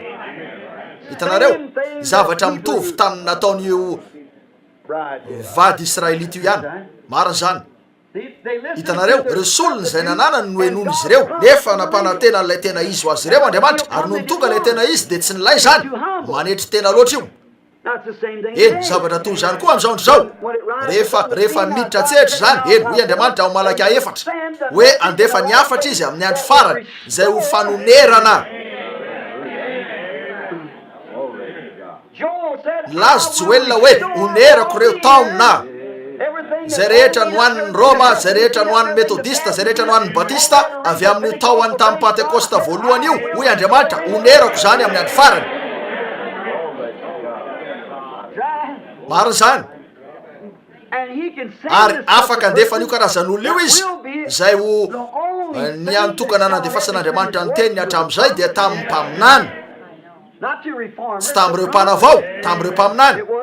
tsy ora ho an'izany teo efa saiko ora ho an'izany ankehitriny ary zay no mahatonga antsika eo ampiandrasana an'io ho tonga anetry tena somora tokoa zany ka de ola everinareo hoe fandrain'io sanatria ireo aristokraty metodista batista presbyteriana pentekotista ho ianareo reo pentekotista hoe reo pentekotista laodikanina izy ireo manakarena ka tsy manan-java-maory voalaza hoe tsy fantatrao fa ianao lay mahantra mety manana tranona olona tamina tapitrisan-dolara maro ianareo nefa mbola mahantra ihany mahantra ara-panahy ho ianareo hitako avokoa zany jamby ianareo ho ianareo de rain'andriamanitra voasarona mitanjaka eny azoko antoka ny olona tamintsika nanantsika ny seminaire sika no kanjo tsy fantatrareo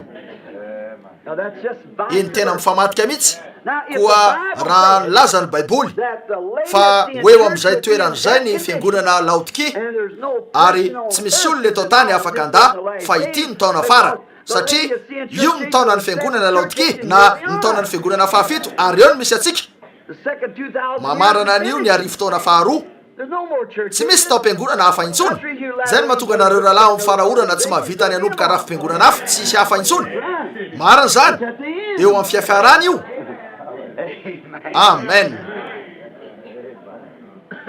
tsy afaka izy tao-piangonana hafa intsony tapitra nrehetra fa raha ny afatra pentekotista nefa ary no afatra farany fa ny fanamarinana ny fanamasinana ny batisa ny fanamasina ny afatra telo farany ny tao-piangonana telo farany no isiny ny fahaterahana tanteraka toy ny vehivavy zay efa azo efa hiteraka ny zanany ny rano ny zavatra voalohany misy ny rano ny zavatra manaraka ny aina ny zavatra manaraka rehefa ny vonona teo amin'ny azo fijaliany jesosy reo no akora ny voaka avy amin'ny vatany mba hisiny lay vaovao mba hisiny lay fahaterahana no le fonon'izy ireo no lany voany misy raha sy rano ny voaka avy tao ary eo an-tananao natolotra ny fanahy nisy zavatra ny voaka teo amin'ny vatany dia rano ra fanahy eny jaona voalohany 5 no manambaranareo an'izany misy telo zay manambarany an-danitra ny ray ny teny zay kristy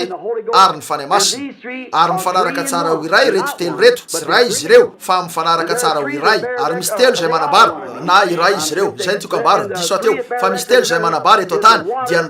rano ary ny fanahy ka mifanaraka tsara ho iray izy ireo afaka hoe no masinina ianareo nefa tsy no marinina afaka hoe no marinina ianareo nefa tsy no masinina afaka hoe no masinina ianareo nefa tsy nandray ny fanahy masina mariny zany reo mpianatra ao am'jaona 7 no masinina izy ireo ary nomena hery androka de miah nefa tsy mbola nanana ny fanahy masina hitanareo zany tokoa ny lainy niakatra teo amin'ny pentekosta ary niandry mandrapatonga ny fanahy masina teo no nanehoany jodasy ny lokony hitanareo va ny fomba ny asany io fanahy io sady namakivaky teo amin'ny fanamarinana ny fanamasinana saingy rehefa tonga teo amin'ny farany naseho any lokony hitanareo mariny zany ankehitriny mario eny ary efa eo amin'ny andro farany sika lay eva ara-panahy tahaka nylay tahaka ny nampanantenana nylay eva israelita nandray fampanantenana ny vady israelita hoe iverina ny teny ary lay vady ara-panahy hatramin'ny pentekosta rehefa lavo tao nise izy io de efa nandray fampanantenana izy fa ho avy ndray ny teny amin'ny andro farany milaza ianareo ety fa raha mila soratra masina hafa ianareo raisy ety ny apokalipsy 10 fa voalaza hoe amin'ny ora amin'ny fotoany lay anjely farany lay anjely fahafito iraka fahafito ka manomboka mitsoky izy dia ho tanteraka ny zava-miafin'Andriamanitra. Hitanareo ny fampidina iverina amin'ny teny. Nilaza ny Baiboly fa io iraka amin'ny andro farany io dia ho fampidina azy ireo iverina amin'ilay finoana voalohany ray, iverina amin'ilay finoany ray. Iverinareo anefa ve fanaky an'izany izy ireo? Tsy tompoko. Amin'ny andro farany ampidiny indray ilay teny tamin'ny voalohany, arak'izay nolazainy ao amin'ny Malakia 4. Nefa nisy zavatra nafony, eny nafony io teny io tao Nise, tao Edeny eva no nafoy an'izany, tao Kalvari eva no nandany azy, ary mandany io ihany koa lay andiany tao Nise amin'ny andro farany. Mitovy ihany. Saingy rehefa tonga tao amin'ny nofon'olombelona ny teny, izy Eva lay fiangonan'ny Israelita zay reny ny velonaina ara-panahy rehetra ka teo zany dia nolaviny. Maty loatra tao amin'ireo fombafombany sy ireo dogmany izy ka diso anio. Tena tahaka izany koa ty anankiray ty. Eny ary diso azy ireo dia ilay teny velona tonga voaseho tao amin'ny nofo tamin'ny alalan'ny teny izay nampanantenainy. Nampanantenany anao an'ireto zavatra reto ny teny. Nisy fampanantenana natao hoe ho tahaka an'io amin'ny andro farany, tahaka ny tamin'ny andron'ny Sodoma, ho toy izany amin'ny fiaviany zanak'olona. Eny jereo ny zavatra antranga tao Sodoma. Tahaka ny tamin'ny andron'ny Noa dia ho toy izany amin'ny fiaviany zanak'olona. Hitanareo jereo ny zavatra antranga teo.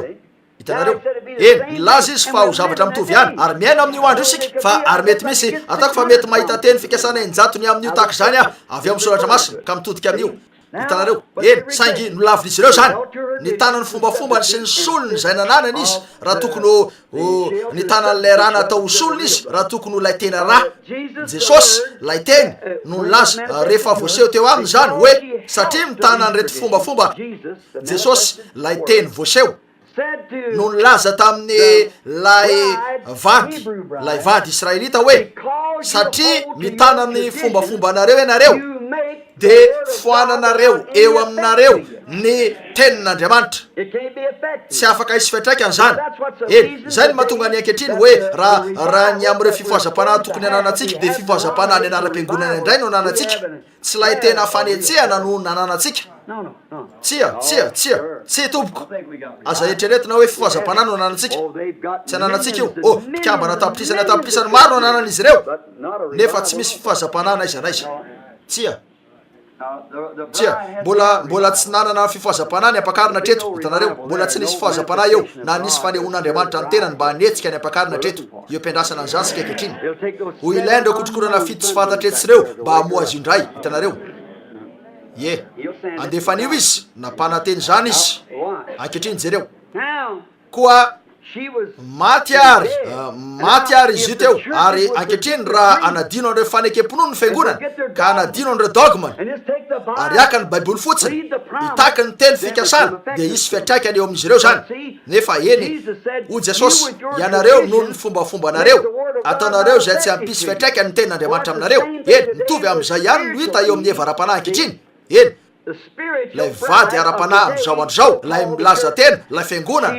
raisiny ny tenin'Andriamanitra nefa tsy tiany ny anaiky izany ary dogma no nekeny teo amin'ny toeran'io noho izany tsy misy fiantraikany aminy ny teny. Eny satria miezaka izy ny ampitsofoka ny fanekem-pinoany ao amin'ny teny nefa tsy ahomby zany. Ankehitriny ny zavatra ilayntsika amin'izao andro zao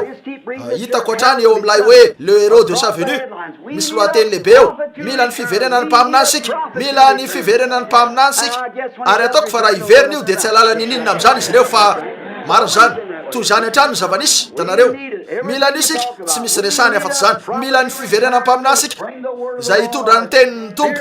tsy amitahotra. Misy rehefa nampanantena an'izany Baiboly. Eny mahalala ny rahalahy mora sy reo afo reo misakafo any an-trano sisisa lay lehibean'ny mpanoratra an'io ary ataoko fa izy ny lehilahy mahafinaritra indrindra amin'izay hitao tany isan'ireo olona mahafinaritra indrindra izy nefa eny fatany fa ilayntsika ny manana an'io. Ary anabavy maro isan'ny vehivavy mahafinaritra indrindra somary olona tsotra nefa mahafoy teny izy ireo ary io no isan'ny gazety tsara indrindra eo amin'ny sahanasa raha ny fiheverako azy dia le héros de sa venue. Nefa hitanareo amin'izany fa manaparitaka hatrany izy ireo hoe mila mpaminany sika. Hitanareo la zay ny zavatra resana izy ireo. ko dia eo ny misy atsika am'izao andro zao ary tahaka ny omaly sy androany voambara atao amin'ny radio fa ny fiangonana batista sy ny sisy zany nanao hoe tsy hiditra ao amin'ny katolika sika fa tokony anana karazana firalaina am'izy ireo. Hitanareo nefa eto mihitsy mivoaka avy eto mihitsy ny afatra mba hijanonana na lavitra ny zavatra poziny io. Hitanareo ho tafaradalana vandro raha tsy efa nifanaiky tsy afaka iombona ikambana ny fahazavana sy ny aiziny rehefa miditra ny fahazavana dia mivoaka ny aiziny. Hitanareo tsy vitany mahery kokoa io, tsy vitanareo ny amoaka ny fahazavana amin'ny aiziny fa vitanareo ny amoaka ny aiziny amin'ny fahazavana. Mariny zany ary izy ny fahazavana izy ny teny. Hitanareo koa zay ndray ary le izy miverina amin'ny voalohany avy hatrany tsy vitanareo ny ampandainga an'izany na mpanao azy zavatra diso iverina avy hatrany eo amin'le teboka tamin'ny voalohany zany. Eny tompoko tahaka an'ireo olona sasany zay manomboka mitady ny ady hevitra aminareo fa raha fantatrareo ny toerana misy anareo ka fantatrareo zavatra inona tahaka ny mamotsitra bitro anankiray ao amin'ny toerana voafefy ka nakatinareo avokoa lavadavaka rehetra mijanona eo ambaravarana fotsiny tena tsy maintsy iverina eo izy zay fotsiny ny amin'io. Hitanareo ilainy ny iverina indray eo ambaravarana satria eo ihany ny fomba tokana ahafahany miboaka ampiditra alohany etsy izy efa ho tapaka mihitsy ny tetana ary hoe tseroa izy mijanona eo ihany ary jereo izy fa iverina eo mihitsy. Hitanareo zay fotsiny izay ihany tokony atao mijanona amin'ity teny ity. Afaka mampely ny fanekempononareo etseroa ianareo manapaka ny tendanareo etseroa fotsiny no ataonareo fa tsy maintsy ilainareo ny miverina amin'ity teny ity. Hitanareo eny tompoko zay ny amin'io eny. Hitanareo fa tsy mila an'io izy reo tsy mila ten'Andriamanitra izy reo satria reo fombafombany no tanany ka noazoniny ho tsisy fiantraikany ny tenin'Andriamanitra. Tahaka zany koa ankehitriny eo amin'ny evara-panahy tsy tiany reo fombafombany no tiany azonina ary alany lavitra ny tenin'Andriamanitra. Mitana an'ireo anara-piangonana indray izy an'ireo fanekemponony sy reo fomba voatolotry ny razana raha tokony handray ny tenin'Andriamanitra ka rehefa entina eo aminy ilay fampanantenana ny amin'ny teny amin'ny andro farany dia tsy handray an'io izy satria no reo fombafombany toy nataon'ilay vady Israelita lay tena teny na dia voaseho sy voaprofo ary voamarina aza dia tsy mila an'io izy. Nahoana izy ny tsy mila satria efa zay no tandindona tsy vitany ny anaiky an'io. Mariny zany tsy afaka hiala amin'ilay tandindona izy. Hitanareo ary efa voalaza raha teo fa hanao an'io izy koa fomba hoana ny anakanana an'izany tsisy eny ny antokana atao dia nifaly fotsiny fa tafiditra ao ny tena zay fotsiny iompiandrasana an'izany. Eny ary nampananten'Andriamanitra amin'ny andro farany fa aneo sy anamarina ny teniny eo aminy izy nefa mbola tsy anaiky any izy io. Zany rehetra zany dia teny fikasana ny men'Andriamanitra azy tamin'ireo mpanompony reo mpaminany. Nampananten'Andriamanitra tamin'ny alalan'i Jesosy Kristy, nampananten'Andriamanitra tamin'ny alalan'i Joely, nampananten'Andriamanitra tamin'ny alalan'i Paoly, nampananten'Andriamanitra tamin'ny alalan'i Malaka, Jaona, nampananten'Andriamanitra tamin'ny alalan'i Jaona laina nomeny fanambarana sy reo mpaminany rehetra eo hoe hotohinina marina lay afatra farany eo aminy.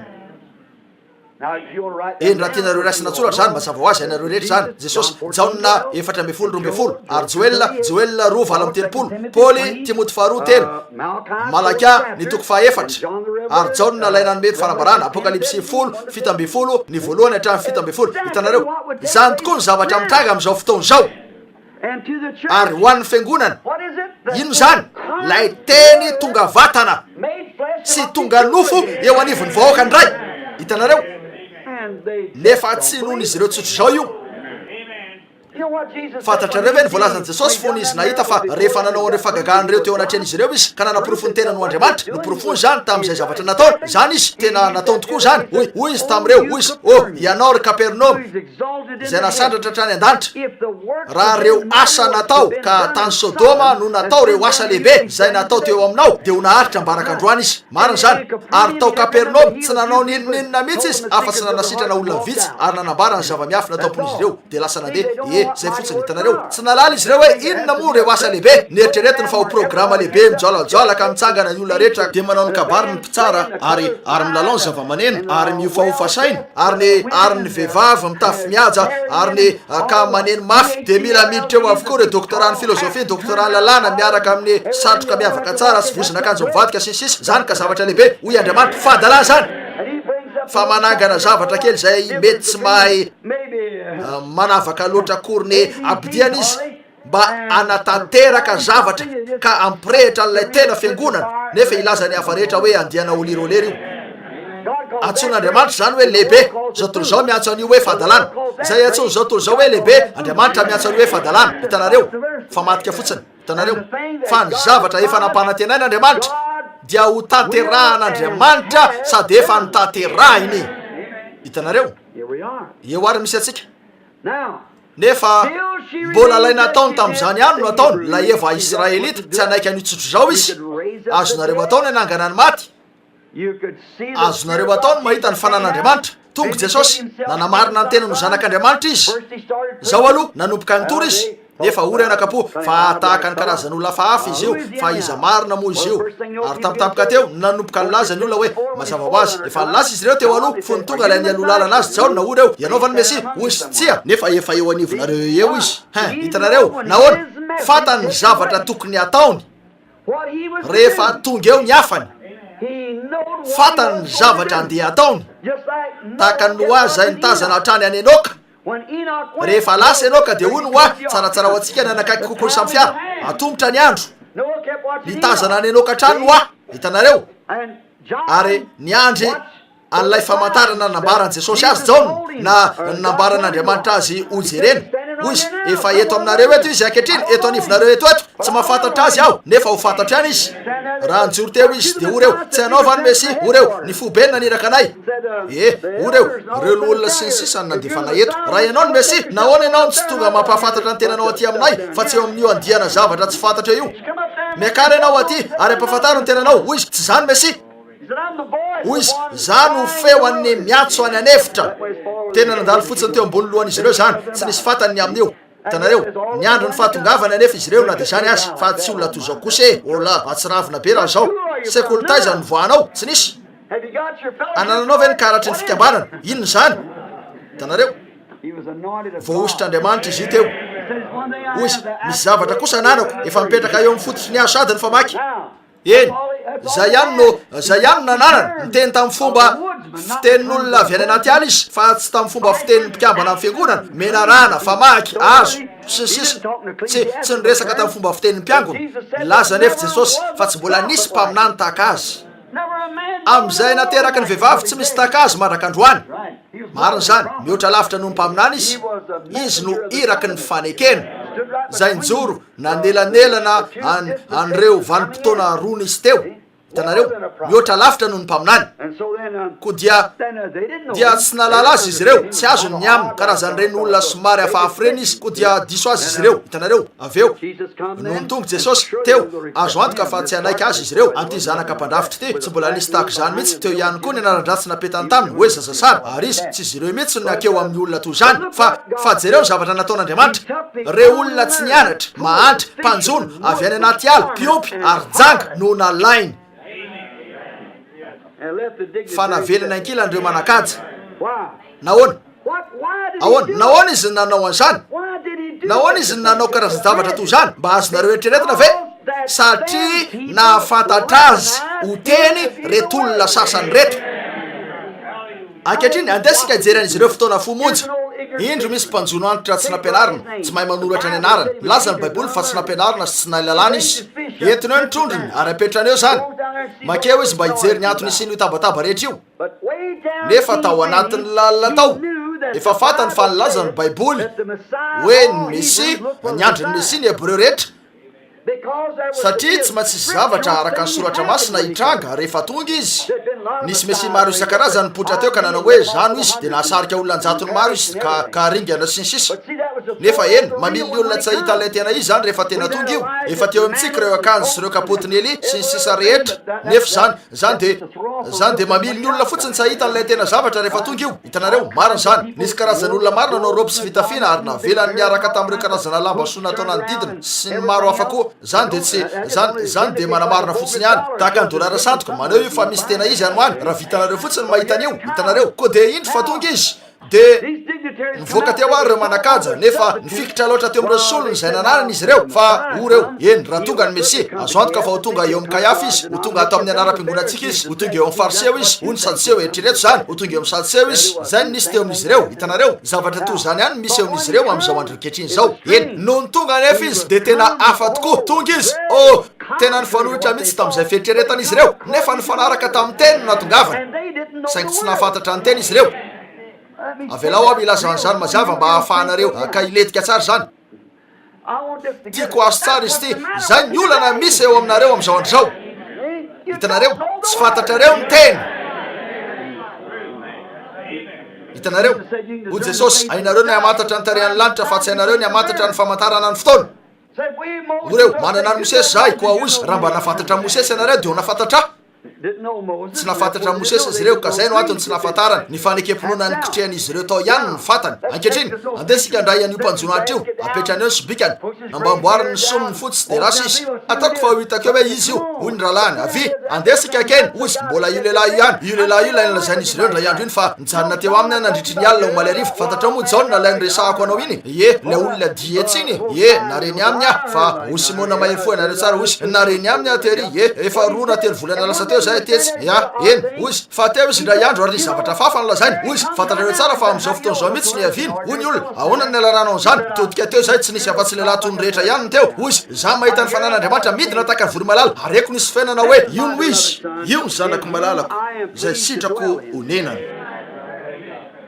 de niditra vetrany tao amin'ny rano izy ary nataony batisa sy ny sisa fa teo laza izy fa nafantatra azy tsy fantatro ho simony efa matetika any narian'izany rehetra zany tonga teo ihany anefa izy fa nisy vovoateny-draha teo tao amin'ny folo lalina tao hitanareo lazan'izany jesosy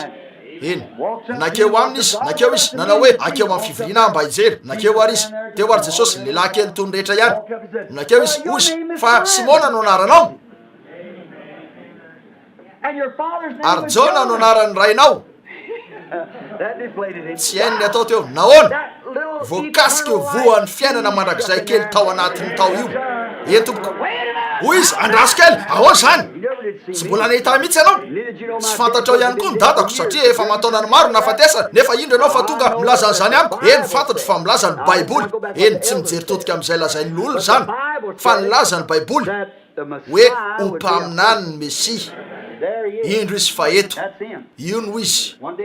nandalo tao samaria izy ndray andro nisy andehanany jiosy niaraka taminy teo navelany teo izy ireo de tonga ty vehivavy kely ratsy fitondrateny ty mety raha matoa kely tsara tare izy io hainareo tsara voatsipiteny amin'ny arabe izy io tamin'ny fahazazany de nandalo teo izy mety nisy zavatra neritreretiny angamba nandeha teo izy ary napetrany ny sinina de nanomboka nahodiny hidiny zany hainareo tsara mba hakana rano ary nisy lehilahy reny nanao hoe omeo azo troko nitodika anjery izy ary iny fa nisy jiosy somary tanora nipetraka teo hoy izy ambarao mova tsy jiosy ianao tsy tokony anao an'izao ianao tsy araka ny fomba fanao ny resanao amiko samaritanina hoy izy raha fantatrao zay miteny aminao de enao no hitondra enao no nangataka tamiko sotrony hoy izy aiza ary ny sininao hitanareo aiza nitadinao fa hoy izy ny rano zay omeko de fiainana inona tsara hoe hitanareo fa hoy izy fa tianareo sasan'ireo ny vavahana any jerosalema fa andrazantsika nivavaka hoy izy marina zany saingy hoy izy zahay jiosy mivavaka am'izay fantatray fa hoy izy fantatro fa avy ny andro zay tsy vavahan'ny olona ao jerosalema na am'ty teribory ty hoy izy fa hivavaka amin'andriamanitra amin'ny fanahy izy ireo satria fanahy izy fanahy sy fahamarinana eny nanomboka nandinika ary izy io hainareo tsara de hoy izy andeha ary atso vadinao ka makanesa ty hoy izy nivatiko hoe tsy manambady zany ah fa hoy izy marina zany hoy izy efa nisy dimy zay ny arahanao ary eo mifanenina ianao zao ary hoy izy efa dimy nanananao ary ianao fantatrao tsara marina ny volazanao jereo ino zany lay fahazavana no namela ny voa io tsy maintsy efa nitoetra tao zany efa voatonon'andriamanitra eny tompoko efa teto atany ny vo rehefa nanosika ny rano iala lavitra andriamanitra ka namely an'io ny masoandro de nitsimiko zany marina zany hitanareo zay ihany no zavatra ny ilainy de ny masoandro fa hazavana fotsiny no ny lainy eny tompoko ary aveo rehefa natosiky lay fany masina tao aminy iala lavitra lay fiainany teo aloha ka nasehoany azy zany de nikasika an'io lay hazavana hoy izy tompoko hitako fa mpaminany ianao hoy izy eny fantatray fantatro zany fa rehefa avy ny mesia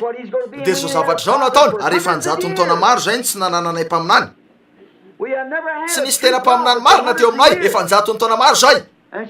de hoy izy ny fomba nitenenanao tamiko ny amin'ny vadika ka nitenenanao hoe firy no efa nananako sy ny sisa eny hoy izy tsy azoko tsara zany hoy izy raha avy ny mesia eny anao azao zavatra zao izy fa iza moa ianao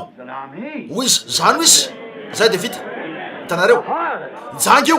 nefa nijery nanodidina teo reo mpisorona ka nilaza eny voaterina laza zavatra tamin'ny fiangonana izy reo o reo aza mifandraindray amin'iny zala iny manana dimy azy iny zay fotsiny eny zay ny mampiavaka toy zany koa am'izao andro zao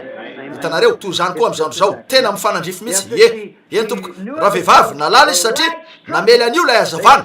izy reo na ireo mpanjony reo lehilahy avy any anaty aly reo mpiompy reo mpamoretry reo jangy reo no nahita tao aminy ny voalazan'ireo soratra masina tsotra ny am'izay tokony ataony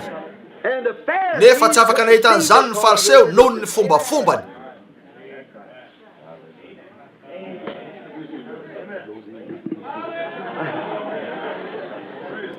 tsy afaka nahita izy reo no reo fombafombany fa laijanga reo mpiompy sy reo rehetra reo nahitsy zany izy reo de zay rehetra voatendry raha teo rehefa nahako didi ala ny fisalasalany de nanomboka nitsiry lay vo mariny zany inona ny nataony laza ve izy hoe eny mafaly any ny aona tamin'ny mesi tsiry rahalahy nakany an-tanàna vetrany izy adininy teo ny amin'ny rano hoy izy andeha izaza roa lehilahy zarony zay nanambara tamiko ny zavatra nataoko rehetra tsy zao mihitsy va lay zavatra lazainy soratra masina hoe ataony mesi tsy zao mihitsy va lay izy ary afaka nahita zavatra mitovy any ny olona toy ny voalazan'i jesosy ao amin'ny masida jaona 7:12 hoe isindray zany nilazan'io koa izy ao amin'ny lioka raha nilaza izy hoe tahaka ny tamin'ny andro noa toy inona ny nanehoan'andriamanitra ny tenany tao amin'ny lehilahy iray izay nanambara hoe izy anytao ivony sy ny am'izay nataony sara raha nome tao anday ary rety soratra masina rehetrareto ny amin'ny malagasy sy ny sisa izay efa nilaza raha teo ny amin'ny andro farany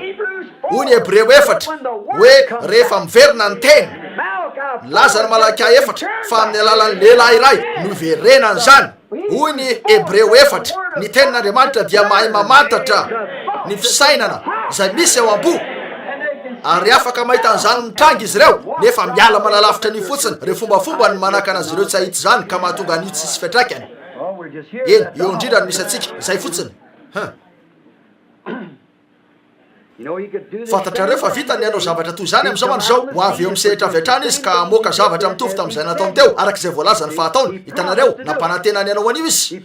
nampanantenany anao an'io izy ary raha hoe anao zavatra mitovy amin'io izy de lahiraka eo amin'ny laodiki no tokony anao an'io ary ko raha mahita an'izany mitranga ny fiangonana laodiki de zay natao amin'ny fiangonana israelita tamin'ny voalohany mihitsy no ataon'izy ireo na to inona mahavoamarina zany amin'ny fomba tanteraka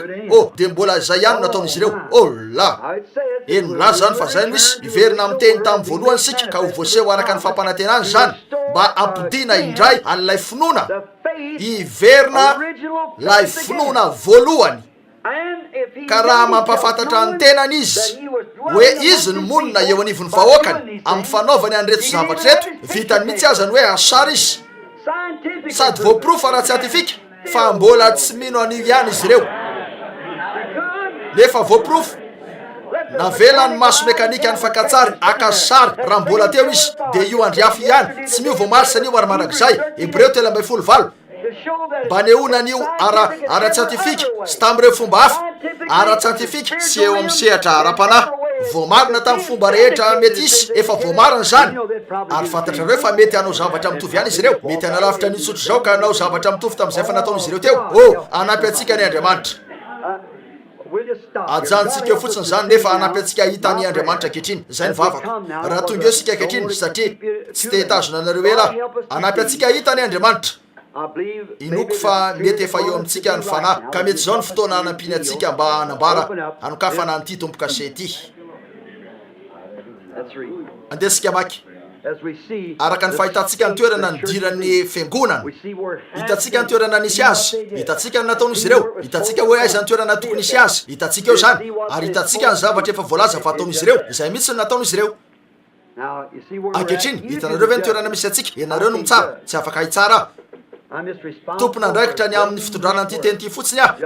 arakarak'izay anomezana azy ah ihany no ahafahako manome azy mandra-patonga an'izany omena de tsy haiko ny anome azy tsy misy mavitsy zany ary rehefa nyvany ny tomboka se fahatelo de reko ny zava-mananena fahatelo nanao hoe avika izao ary hitako fa indro nisy sovaly mainty ary zay mitaingina azy nytondra am'izana teny an-tanany ary nare aho ka toa nisy feo teo voany zava-manana efatra nanao hoe denari ny vary tritika iran'ny fatambary kely ary denari koa ny vary ordia intelo ny fatambary nefa aza manimba ny dililo na divay ianao ankehitriny ny zanak'ondry no nanana n'ilay boky teny an-tanana vahany reo tompo kase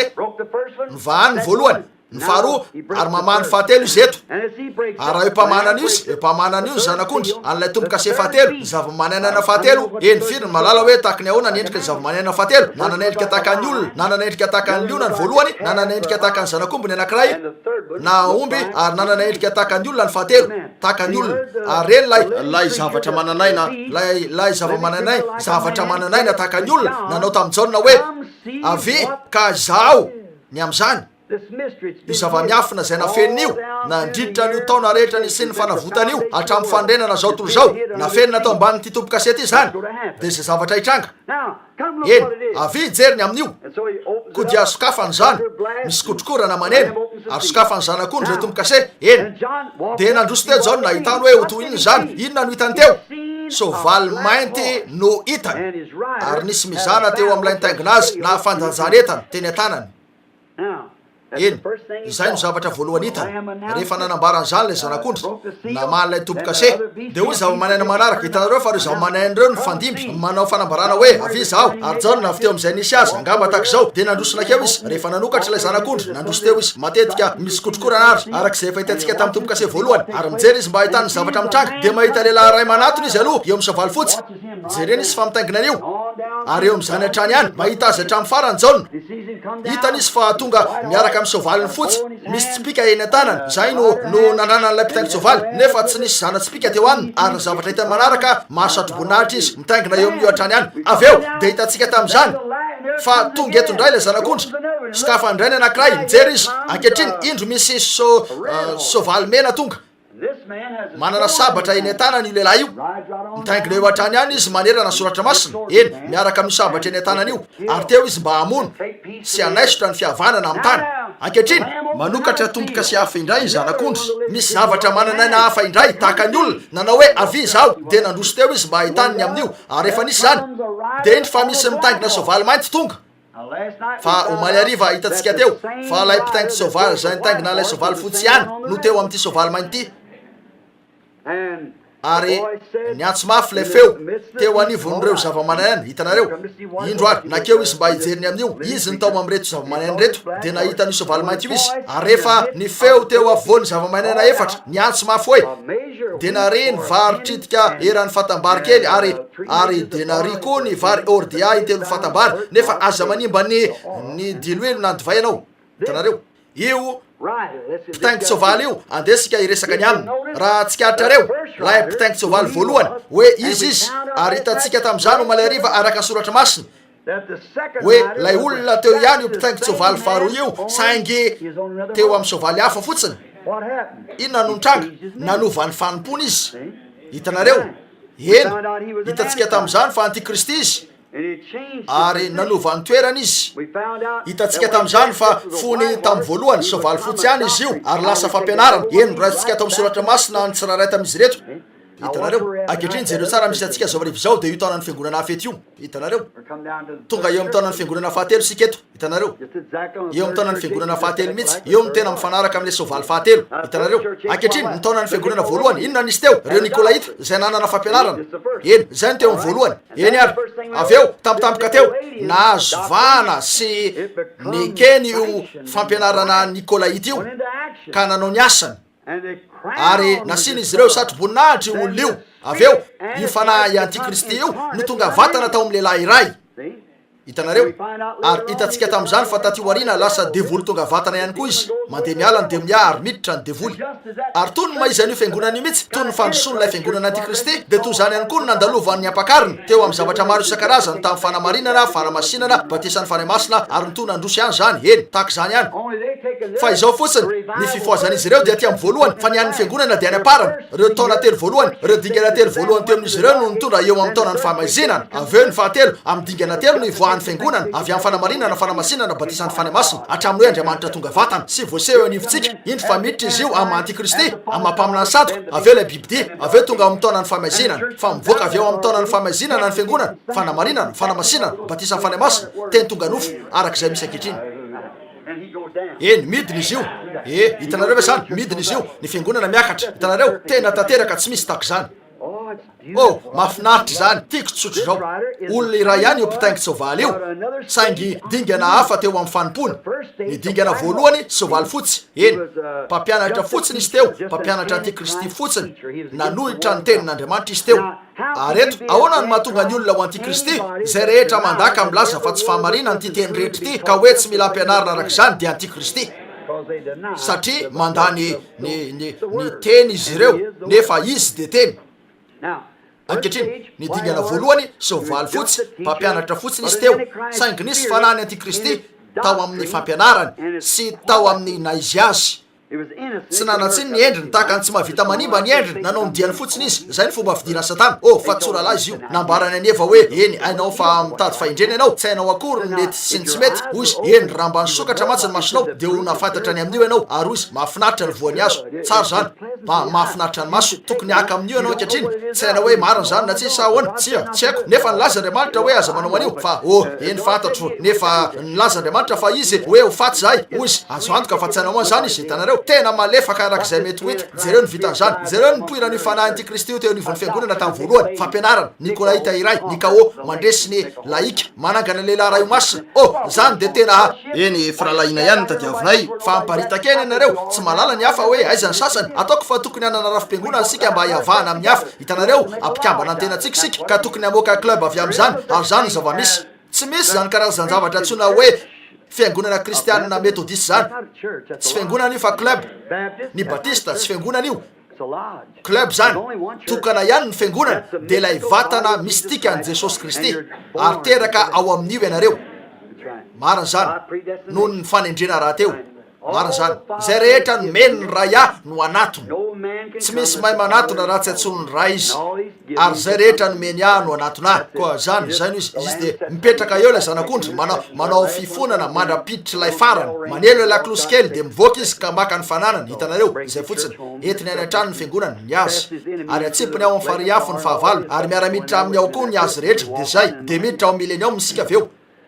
mpitaingy tsoavaly ray ihany ary tamin'io dingana voalohany io tsy manatsiny ny endriny ary ny faharoa eny raha miakatra ambonimbony kely kokoa ianareo lavalava kokoa ny faharetana eo ny dingana faharoa nilaza ny baiboly fa nomena satro-boninahitra izy nisy lehilahy nomena izy ireo satro-boninahitra lehilahy mahery ray hitanareo nasina izy ireo satro-boninahitra izy ary aveo tsy papany ny antsony baiboly azy mpaminany santoka ny antsony baiboly azy nahoana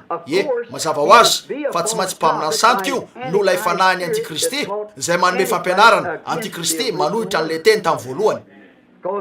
satria raha mampianatra amin'ny fanohitra amin'le teny tamin'ny voalohany izy de antikristy zany izy teo fa ny teny de Andriamanitra eny kristy eny ary eto taoriany zany hitatsika fa nasina satro-boninahitra izy aveo ary efa nanana satro-boninahitra izy eto tena tsy manatsiny ny endriny sady tsy mahavita ratsy olona kely tsotra fotsiny fa aveo teo amin'ny fivorimbe tao nise naoriny zany ary nomeny Constantin azy avokoa rezy zavatsoa de inona nataony teo aveo izy eny nomeny satana azy ny fiandrianany sy ny fahefana zay ny voalazan'ny baiboly arak'izay efa nijerentsika ankehitriny ny hitatsika tamin'izany manaraka de hoe ny devoly no manapaka ny politika rehetra hatramin'izay efa nisy na koa amin'ny hoavy hitatsika ao amin'ny Matthieu 4:12 zany ankehitriny de hitatsika tamin'izany teo fefa eo amin'ny satana reo politika fa ny fiangonana nefa no izano azo ko de makeo izy mba hamitaka azy manana n'ilay lehilahy maheriny izy zay ampiasainy ao amin'ny rafim-piangonana ka satroany hosolo teny eny Kristy iray fa nanao asa teo amin'ny toeran'Andriamanitra Kristy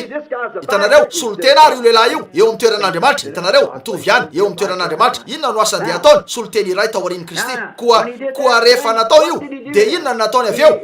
izy satana nalainy lay fahefana politika teo aminy zay efa nananany ary nalainy lay fahefana ara-pivavahana fefa nasina satro-boninahitra izy de nakambany zany avy eo nanaovany satro-boninahitra hafa izy mba hanapahany elo ka ireo zay maty raha mandoha vola ampy izy ireo de vita ny apakatra azy avy ao hitanareo koa lasa solotena manapaka ny lanitra izy eto manapaka ny afo fandiovana arak'izay antsony izy ireo azy tsy misy zavatra toy zany ao amin'ny baiboly eny nefa ilainy mamory zavatra milaza ny baiboly fa nivoaka avy amin'ny lavaka tsy tanono izy ary miverina am'izay lalan'izay ihany koa eto tany tony ny mpanapaka ankehitriny inona no mena azy avy eo voalohany nanana tsipika izy saingy tsy nisy zana-tsipika teny aminy fa manana sabatra lehibe ny an-tanany izy eto mahavita manao zavatra izy ankehitriny midina avy amin'ilay sovaliny fotsy izy de manony dian'ilay sovaly fotsy ka tsy hita ankehitriny inona no hitangerany sovaly mena ra sovaly ra mena taingina mafy eo amin'io izy azo antoka eny nomena fahefana lehibe sy sabatra lehibe izy mba aminony koa mitaingina n'ilay sovaly raha mena ary izy hitatsika avy tamin'ny tombo-kase faharoa zay nivao maly arivo fa nanaisotra ny fihavanana tamin'ny tany izy ka nifamono izy ireo fa ny fitantarana maritiora nan'izy ireo ihany eo amin'ny fiangonana katolika romanina no manefa protestanta valo ambinipolo taprisa no nivonono izy ireo hatramin'ny androny masda hipo tao reniny masda augustin tao hipo hatramin'ny taona valopolo sy dimanjato amby arivo teo eo valo ambinipolo tapitrisa lay fanavoazana be ny soratany somekera raha tianareo vakiny fanavoazana lehibe zay no izy hitanareo valo ambenipolo tapitrisa no voarakitra ao amin'ny fitantarana maritiora rehefa nisy anty zay nantsona hoe olo-masina ity nandray fanambarana fa tokony ho faty tony ny manana fiheverana diso zay olona rehetra tsy niompikevitra tamin'ny fiangonana roma ka androsonireo zay nanodidina azo am'izany nanaparitaka raha tokoa izy io ny nitsambikina teo amin'ilay sovaliny fotsy izy teo amin'ilay sovaliny mena ary lasa izy nitaingina an'io ankehitriny nandray fahefana lehibe izy natao hosolotenan'ny lanitra ary nivavahana tahaka an'Andriamanitra mpanapaka ny tany tamin'ny fampiraisana ny fiangonana sy ny fanjakana ikambana zay mahatonga azy ho mpanapaka ny tany nomena satro-boninahitra teo amin'izany izy afaka ivavaka izy ka moka fanavy ao amin'ny afo fandiovana afaka koa izy ny analalany tahaka an'Andriamanitra tsotra ao ito tany eo amin'ny toeran'Andriamanitra zany rehetra zany no ananany fahefana lehibe aminona na iza tsy miombikevitra amin'ny baikony iza no sahanohitra azy tsy afaka ilaza ninninona ny fiangonana izy ny lohany io tsy afaka ilaza ninninona ny fanjakana izy ny lohany io koa antapitrisany maro izy ireo no maty reo fiangonana kely rehetra reo rahalahy de nipotipotehana ka ny vonona sy ny torotorony de nomena ho an'ny liona sy ny hafa koa tanareo lay dragona roma nanome azy ny fiandrianana sy ny fahefana zay ny voalazany baiboly hitanareo koa dia nitaingina an'lay endrika nasehoany izy lay sovaly mena noho ny ran'olombelona ka nahatonga an'izany ho sovaly mena ankehitriny eo amin'ny sovaly mainty no ahitanjaonina azy niova ho zavatra hafa izy eny ilaiko ny lazan'izao araka ny fomba ny aviany tamiko ary keo raha toa ka avy amiko zany ka tsy mifanaraka amin'ny soratra masina hafa rehetra dia tsy Andriamanitra mihitsy nanome an'io hitanareo soratra masina tsirairay de zavatra anankiray lehibe toy zao fotsiny io ny soratra masina de tsy maintsy mifanaraka amin'ny soratra masina ary zay rehetra mifanohitra amin'ny soratra masina raha toa io anjelin'ny tompo io ka manambara zavatra amiko tsy araka ny soratra masina de tsy ino azy aho hoy andray andro tao Chicago rehefa teo avokoa reo mpitoroteny amanjatony maro nisy nanatrika an'io fivirina io ve taminareo eny tamin'io fivirina tao Chicago io no nanaovako hoe eny nifampiresaka anareo rehetra fa mihevitra anareo fa vitanareo ny amandrika amin'ny zavatra iray eto teo amin'ny olona maro be tako zao hoy inona ny zavatra noeranareo hoy efa nasehoan'ny fany masina 3 alina lasa zay ny toerana isiny tsy rany aminareo ary hoe tsy hoe eo amin'ny toerana io zay antanioan'ny Carleto raha tsy marina zany ary hoy ka sy reo afireo zay teo marina zany nare an'izany teo ianareo rehetra hoy eny ny fampianarako no anoeranareo eo ny misy ny olana ankehitriny tiako raha misy aketo ny anankiray aminareo ka andray ny baiboly ny araketo anilako ka naprofo ny fahatsony zany teo ny andian'olona nanginy indrindra tamin'izay fa nisy hoy inona ny olana mahazo anareo hoy koa raha fantatrareo fa tsy vitanareo ny anohitra ny teny de mialary ao an-damosika ao ianareo mpampianatra ny amin'Andriamanitra sy ny sisa mahazo miteny anareo ianareo zay milaza tena mpampianatra fa iza kosa hoy sy rahalaotsa hoe tsetrako na zazavao tsy nandia fianarana tsy nivoaka mihitsy avy amin'izay seminaire na sekoly nefa eny aminareo baibolinareo koa dia avy aty ary makanesa eto anilako avy profony fa tsy ny tanànaka menarana ny batisa menarana Jesosy na ny hafa amreto ampianariko rehetrareto tsy nisy olona ny lobavy fantatrareo rehetra zany io no andian'olona nanginy indrindra tamin'izay fa nisy hitanareo fa tabataba fotsiny tahaka an'ireny tsy fantatry ireny izy ireo koa eny zay ny amin'io tsy loko hoe ilaina ny famaly amin'olona saingy rehefa tonga eo amin'ny faritra hoe mitady ny sotona anareo mankaterenao am'zany izy ireo ary tsy teo akeo ny tenako fa nyteny tamiko ny fanahy masina hoe makanesany hoe manilanao ah efa nambarako azy ireo zany telo na efatra andro talohan'io teo ianareo ary saminariany ramse Carlson sy ireo hafa reo ary Artomix fa nipetraka teo izy rehetra de lasa nilaza tamin'izy ireo telo andro talohan'io hoe tsy maintsy hofananareo ny fakana ny toeran'io nisy rivo mahery tamin'io alin'io nisy fivirina nataoko teo hoy izy andeha makanesa eo amin'ny tsy varavarakely itsy eo amin'ny ry varavarakely fahatelo ry dia nakeo ah sady nijory teo nijery tany ivelany toy zao ah hoy izy misy fandrika efa nomany izy ireo anao angataka anao izy ireo mba hitory amin'io fikambanany mpitoriteny Chicago lehibe io hoy izy misy fandrika efa nomany izy ireo anao kasika ny fampianaranao ny teniko hoy izy eny tsy aka ny toerana etsy io izy ireo tsy azon'izy ireo io fa toerana miloko matroka ny vorian'izy ireo hoy izy tahaka zao noendry nijanona ka nahita ny tenako tetsy anjorony nijery lavitra tetsika ntazana ary hitako avokoa izy rehetra eo hitako avokoa reo mpitoriteny nipetraka teo ny amin'ny rehetra ary nijereko tsara izy rehetra de hoy izy ho ianakapo tsaratsara hoany tsakeo tompo raha zay no andeha ataon'izy ireo tsy te handratra azy ireo aho na anao zavatra tsy mety hoy izy mandehana hoe manilanao ah teo izy marina zany eny ianareo rehetra misy vavolombelona zany eto izay nipetraka teo ka malala fa marina io marina zany eny anananareo eo ihany koa ny oronapeo nefa zay ny zava-misy hitanareo eny zao no zava-miafina ny amin'io ary eny androany maraina be no nambara tamiko zany talohan'ny mpisany masoandro de nakeo amin'ny soratra masina afaingana aho ary nanomboka anjery nandalina zay no nisy teo hatram'izao ny telo tamin'ireo no voambara tamin'ny fomba tena mahagaga mihitsy ye ankehitriny zao no zava-miafina ny amin'ilay soavaly mainty arak'izay nambara tamiko tamin'ny fotoana nisy ny taonany fahamazinana no nanomboany ny tainginan'io zay no zavatra naseho an'ilay hoe soavaly mainty ny taonany fahamazinana satria fotoana sasakalina ho an'ny tena pino sisa tavelany nisy teo jereo eto ny zava-nisy tamin'io taonany fiangonana io taonany fiangonana teo ampovoany io de ny taonany fiangonana nisy fahamazinana jereo tsara nlazainy manana herikely any ianao sasakalina ho azy ireo teo ho an'ny tena pino ankehitriny jereo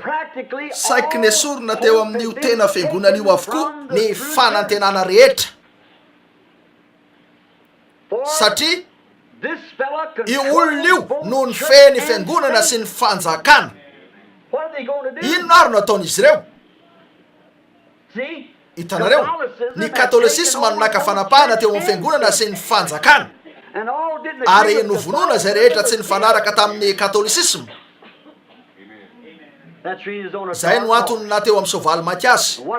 ary jereo ny asa maizina nataony eny de ho azonareo zany ary anareo de raha fantatrareo ny tantara nananareo jereo tsara zany de ho fa tsy ilainareo akory aza ny afantatra zany mba afantatra an'izao jereo tsara eto lasa ny fanantenana rehetra zay io soavaly mainty teo amin'io eny niditra teo izy nitaingina ilay sovaliny fotsy ny afetseny de nomena fahefana izy nanala ny fihavanana namonolona tapitrisany maro zay ny zavatra andeha ataony raha indro fa nitaingina nio hatrany izy ary zay ihany no mbola ataony hitanareo ankehitriny indro fa eo amin'ny sovaliny mainty izy eto nivoaka teo taonany fahamazinana zay ny fotoana nisy teo saiky taorinany fotoana ny orenany fiangonana ho rafitra zany ka nakany fahefana sy nanakanan'izy ireo zavatra hafa rehetra ary nanivatsefa teo izy saiky amanjatony amanjatony taona maro zay fantatrareo rehetra namaky an'izany amin'ny hoe taonany fahamazinana firy malalan'io eny reo taonany fahamazinana eo ary lay soavaly mainty anananareo zay maneho ny taonany fahamazinana io eny lasa ny fanantenana rehetra tsy nisy fanantenana tsony tahaka ny maizina ny zavatra rehetra ho an'ireo mpiny vitsy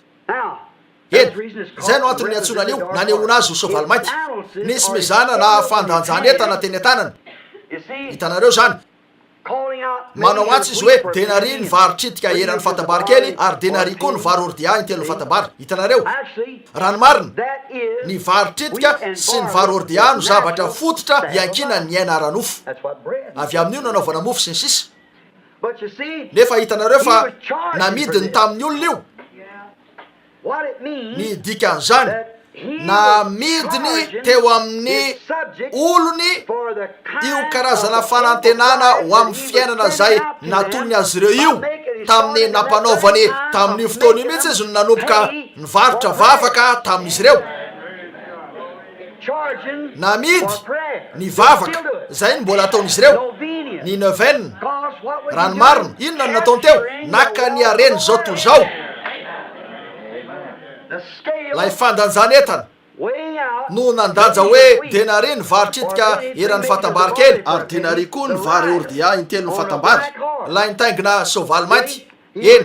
nataon'zay nendany tamin'ireo olony avokoa ny volany nefa nilaza raha teo ny baiboly fa saiky ny arena rehetra eto an-tany no eo an-tanany arak'izay nylazantsika eo maliariva ny amin'ny risisy ireo rehetra eo nalaina izy ireo fotsiny ny vola rehetra ka nendany teo amin'ny olona ny fananany rehetra sisisy koa zay ny zava-misy ankehitriny mario hitanareo hoe avy azy io fanangonam-bola be ao am-piangonana io miala am'zany karazan-javatra zany ny fananganana rafi-piangonana zavatra lehibe mitetina $100 eo ary hitanareo ve hoe izany reny zany satranao tompo la faly tokoa eny tompoko eny ary fa soavany zany de zay fotsiny eny ary fotoana sasakalina misy teo azonareo ve zany ankehitriny ary indro izy fa nivarotra an'io karazam-piainan'io de ny vary ordia sy ny sisa aranofo tsy ara-panahy io ny eto fa vary ordia io hitanareo koa mofa amin'ny vary ordia sy mofa amin'ny vary tritika nasainina aloha io karazam-piainana zay nomen'ny olona io namidy ny vavaka nataon'ny pretra mba hamoaka ny olona ao amin'ny afo fandiovana nampandoavina izy ireo eny avy amin'ny tantara mihitsy ny nakako an'izao nampandoavina azy ireo ny ataoko fa neuvaine zany ataoko fa malala an'io ndrehetra neuvaine ataoko fa zavatra nilaina natao io hainareo tsara karazana fampahoritena mila mividy an'io ny olona nitondra ny areniny zao tontolo zao eo aminy izy teo amin'ny tenany ho ao amin'ny fiangonana mihitsy ary mbola manondiana izy azo antoko zany eny tompoko mbola manondiana mario eto ny ampahany mahafinaritra ankehitriny mario aza manimba an'io diloilo io sy io divay io efa vitsy am'izany no sisa tavela eo nefa aza mikasika an'io ianao eny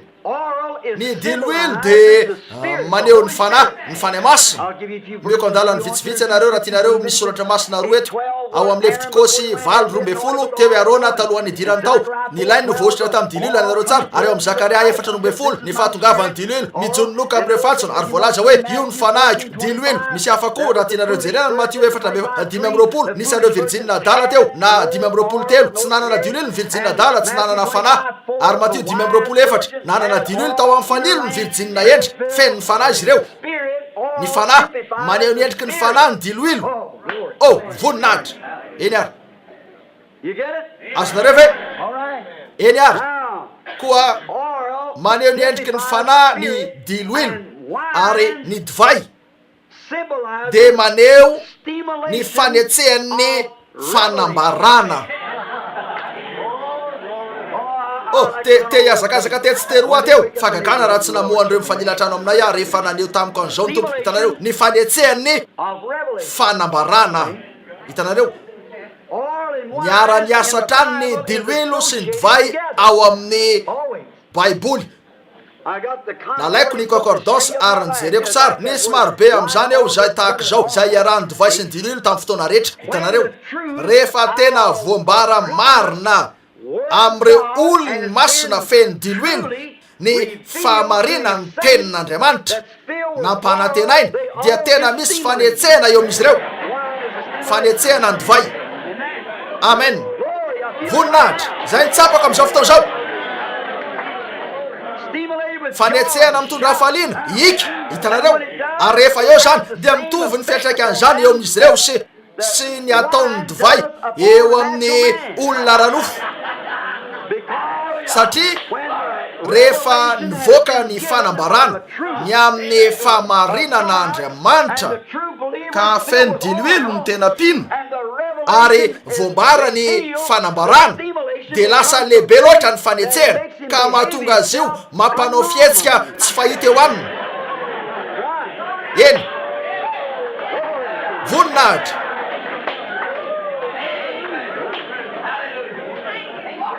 hitanareo zay indrindra ny mahazo azy ireo am'izao fotoana zao marina zany ka mahatonga azy ireo manao fietsika mety mahatafotonany hafa eny raha mila soratra masina mikasika an'io nareo andeha vakio ny asa roa taizy izy ireo teo amin'izy ireo lay teny fikasana nomena azy ireo rehefa narotsaka teo amin'izy ireo ny teny fikasana rehetra ny amin'ny fanahy masina ary tena voamarina araka ny soratra masina io. Eny hitanareo fa ahoana raha toka laza izy ireo eny andraso kely ny teny tamintsika izy mba hiandro ny fanompoantsika eto ambony eto ka afaka 7 andro ilaza izy ireo hoe fa olazaiko anareo zalahy hoy marika tamin'ny Matio ataoko fa efa nanantsika zany sakaizy ahoana ny hevitra reo eny efa nanantsika zany raha ito ampiandrasana ny fanompoantsika sika ankehitriny de tokony andeha voaka itoro-teny ny teny tamintsika izy mba hiakatreto sy andro ary efa 7 andro sika zay no eto fa andeha sika mbola hiandro ndray andro afaka 7 andro indro fa tonga teo marika na ny sasany tamin'izy ireo jaona ozy ataoko fa tsy tokony andro elatsony sika inoko fa efa nanantsika zany ahoana hoe nareo de to mahita ny Simona satria izy nanana fanalahy de anareo tsara fa miandrasa kely ry zalahy misy zavatra voalaza ny soratra masina mikasika an'io tsy nilaza tamintsika mihitsy izy hoe firy andro ny andrasa ozy mitoereo mandrapa mitoereo ianareo mandrapa atateraka ny faminaniany Joel mandrapa tonga ny faminaniany Isaia ho voamarina fa molitra miambakambaka sy amin'ny fiteny baiko no itenenako amin'ity vahoaka ty ary ity no fahamelobelomana ny firotsahan'ny divay ny eto inona ny divay ao amin'ny baiboly fahamelobelomana ity no fahamelobelomana avy amin'ny fanatrehan'ny tompo hitanareo tsy maintsy araka soratra masina zany eto koa hitanareo fa maneho ny fanetsehan'ny fanambarana ny divay ary rehefa nilatsaka ny fanahy masina ka hitan'izy ireo fa nidina teo amboniny ny afin'Andriamanitra nanomboka nanetsika azy ireo io ary tampotampoka teo nisy fanetsehana loatra teo aminy ka nahatonga ny olona ny hefitra hoe mamo izy ireo nefa ny fanambarana no nanetsika azy tamin'Andriamanitra eno tsara zao lay fanambaran'Andriamanitra voamarina tonga mazava teo amin'izy ireo ka nafaly azy ireo loatra ny amin'izany nampanantenan'io Andriamanitra indro fa voambara tamin'izy ireo zany ary voamarina tamin'izy ireo amen. Indro nisy lehilahy nijoro teo nanao hoe zao no izy zao lay izy ary teo zany voamarina tamin'ny alalan'ny famantarana mitovy amin'izay nanantsika androany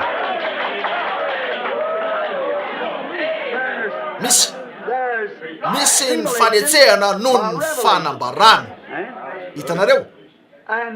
ary eto tena nananan'izy ireo zany teo zay no nafahan'ny Petera nivoaka teny ka nanao hoe fa ry lehilahy avy ao Jodea ianareo zay monina eto Jerosalema eno ny teniko ry mpampianatra ny amin'Andriamanitra rehetra eno ny zavatra lazaiko aminareo hitanareo mahafinaritra re zany voambara misy fanetsehana loatra nahazo azy ireo rehefa hita ny voamariny zany zay foana tsotro zao no nataony zany zay foana nataony io rehefa mahita fa nampanantenany anao zavatra iray Andriamanitra amin'izao andro zao rehefa nampanantena izy fa hanokatra ny reto tombonkase reto amin'izao andro farany zao de tsy azonareo eritreretina ny fifaliana ny voninahitra rehefa nahita azy nanambarany zao nanatrika teo aho sady nijery an'io ny tranga ary fantatro fa afaky niaika an'izaniza aho tsy mbola nisy zavatra mihitsy nolazainy tamintsika ka tsy tanteraka araka zany ary toy inona ny fifaliana atao boko raha mahita ny fampanantenany ho amin'izao andro farany zao de zay nampanantenany hoe atao indro anefa fa hitako voamarina sy voaporofo marina zany mahatonga renareo amlaza hoe tafiditra tsara zany zay ny zava-misy lehibe loatra ny fanetsehana ka lasa saiky mampietsika atony ny adalo zany hainareo tsara fanetsehana avy amin'ny fanambarana eny ary nisy fanetsehana loatra nahazo azy ireo teo amin'ny fanambarana ka voamarina izy ireo eny ny fampanantenana ankehitriny la tsy voatana ny fifalian'ny fanetsehana teo ka nahatonga ny olona nanao hoe leo ny divay mamy reo rehefa nambaran'Andriamanitra azy ireo ny fampanantenany ary tsy hoe nambarany ihany zany fa noporofony koa zay no nolazaiko hatramin'izay afaka milaza zavatra ny olo iray azo nolazaina zay tia nylazainy fa rehefa tonga eo Andriamanitra ka manamarina an'io eny hoy ny baiboly raha misy aminareo manao azo manana fahaiza-panahy na ho mpaminany raha milaza an'ireo zavatra ireo izy nefa tsy tanteraka zany de aza mirarany aminy aza matahotra azy akory aza matahotra ny lehilahy io fa raha milaza zany izy ka tanteraka io de za zany hitanareo za no ao am'zany zay ny profo hoe za zany ary ko ity samaritana kely ity raha nilaza ny soratra masina hoe anao an'zao zavatra ao io mesio indro anefa izy fa teo sady nanao an'zany arak'izay lazay ny soratra masina mihitsy o raha vehivavy io no izy andeha za n'io lehilahy io movaka tsy mihitsy lay zavatra no lazay ny soratra masina fa hitranga hitanareo nanetsika azy ny fanambarana marina ve zany lasa voahetsiky ny fanambarana izy rehefa voamarina teo zany hitanareo marina zany nalala izy fa nisy fantatray fa avy ny mesia zay atao hoe Kristy ary rehefa tonga izy de anao an'izao zavatra zao hitandra vehivavy zany ary izy zano izy de nanomboka ny asa ny fanetsehana de lasa izy nihiky namakivaky ny tanàna navelany teo la sendranony fahiny de lasa nakeny izy laza tamin'ireo lehilahy hoe aviza eny raha fantatrareo ny fomba fanao any antsinanana tsy azo ny atao ny toy zany eny tompoko raha ny vehivavy toy io tsisy olona iano azy tsy tompoko hitanareo efa nisy taketra ny fiainana ka nohony rano hoe akeny amin'ny arabe toy zany ka anao toy zany de tsisy raha ny aminy ireo lehilahy eny amin'ny arabe sangy ry rahalahy nisy tenin'ny fiainana nananany teo nisy fanetsehana teo aminy azonareo tahaka ny hoe miezaka ny amono hafa mitrano dedadeda nefa misy rivo mahery oh nisy zavatra nikopaka an'io tena vonony raha vehivavy eny tsy vitan'izy ireo ny amono an'izany afin'Andriamanitra mirehatra ny tao e tompoko o raha vehivavy raha tsy mino an'io arak' zany ianareo tongava fotsiny any amin'ny fivoriana asehoka anareo zany zany nisy eny tompoko de tonga teo reo olon reo ary tsy nanao an'izany tsony izy nefa nalala izy ireo fa nisy zavatra nitranga teo amin'ny vehivavy io miova izy ko dia nino azy izy ireo eny tompoko nino azy izy ireo satria ny finoana de avy amin'ny fandrenesana ny fandrenesana ny fampanantenan'Andriamanitra lay tenin'Andriamanitra sy ny fahitana n'zany tonga azo tsapahitanana satria voy iray zany ary rehefa nafafy zany de ho velonay amody koa arak'izay nambarany raha tsy zay ny misy de tsy voan'Andriamanitra io na tsy nalala ny fomba namafazana azy ny mpamafy tsy ny ran'Andriamanitra izy mba mafy vo mety nafafa ny teny amin'ny vatolampy zany nantoy zany hitanareo ko dia hitanareo ary ny mpamafy no mamafy ny vo Andriamanitra no miahiny am'zany latsaka eo amin'ny tany tsara zany hitanareo oh la koa inona no lazainy zany ny amin'io mpitaingitra soavaly miloko mainty io aza manimba ny divaiko sy ny diloeloko aza mikasika an'io ny divaiko sy ny diloeloko efa vitsy am'zany sisa no ananakeo nefa mbola misy kely any eny afaka mandeha eny ianao ka izaran'io karazam-piainana rehetra navoakanao io miankina aminao ihany zany alohanao ny vidin'io any aparany saingy rehefa mifanena amin'ny divay sy dilolo io ianao aza mikasika an'zany oh la raha vitanao raha amin'ny fiteny hafa de tak'izao raha masambotra ny sasany amin'io andianondroko kely io ianao de reo zay feno ny dililoko sy ny divaiko eny ny divay sy ny diloilo ny teny tsy misy fangaro eny ka mitady ny amono azy ireo satria ianao zay ny fanaonao zay ny zavatra fanaonao dia aza manery azy ireo anao ny arabaromary na zavatra fa toy zany na ireo fanekemponona sasany anananao azony lavitra azy ireo ny tananao fantatra izy ireo ny toerana lehana satria voaositra amin'ny diloiloko izy ireo ary noho izy voaositry ny diloiloko de eo aminy fifaliany divay satria fatany teny fampanantenako za no anangana azy indray aza manimba an'zany aza manandrana ny aneligelina azy ireo raha ny marina mijanona lavitra an'io ianao tsia zay rehetra manamarina ny teniny izy ary manatanteraky zany fantatra izy ireo io fantatra izy ireo fa hitsangany indray izy ireo oh to inona ny itiavako an'zany hitsangany indray izy ireo indro areto fa tonga manatony eo lay soavaly mainty ny taona ny famaizinany nandalo teo ny soavaly fotsy efa hitatsika tsara ny nataony indro fa tonga ny soavaly mena efa tena hitatsika ny nataony indro fa tonga ny soavaly mainty hitanareo lay mpitaingitra soavaly ray atrany io raha ny amin'ny zavatra nataony tamin'ireo taonireo eny hitatsika tamin'izany fa nolanjainy zany ka namidiny io zany mihitsy ny vary aranofo fiainana aranofo fa izay no ny velomana izy ireo nefa endriky zany fanahy diloilo ary ny fifalin'ny divay io aina ara-panahy io aza manimba an'zany avelao fotsiny io amin'ny fiteny hafa ry Roma aza mikasika an'io ianao io fananako zany ankehitriny misy zavatra fa tiako fantatra reo eto mario tsy ny anankiray tamin'ny zavamanana efatra no laza hoe aza mikasika ny diloilo sy ny divay tsikatra reo ve zany efa niteny reo zava-manana efatra saingy jereo avelao amaky ny eto kely fotsiny hitanareo eny de nary ny vary tritika eran'ny fatambary kely ary de nary koa ny vary ordia intelo ny fatambary nefa aza manimba ny dilolo na divay ianao ankehitriny enony eto ary nare aho ka atao nisy feo teo afovoany ny zava-manana efatra ino zany ny zanak'ondry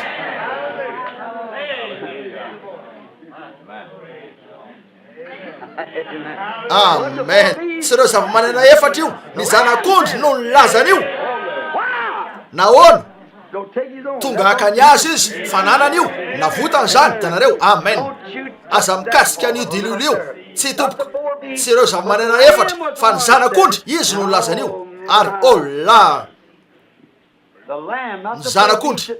tsy ny zava-manana efatra nanambaran'io ny zanak'ondry izy tena no ny lazany rehefa nilaza ny zava-manana efatra hoe avika zao de lasa izy reo ka zay no zavatra hitan'izy ireo ary ozy de nary vary tritika eran'ny fatambary kely ary to zao ny amty ary to zao ny vary ordia fa nika mafy aveo ny zanak'ondry zay teo anivon'izy ireo hoe nefa aza manimba ny divay sy ny dilolo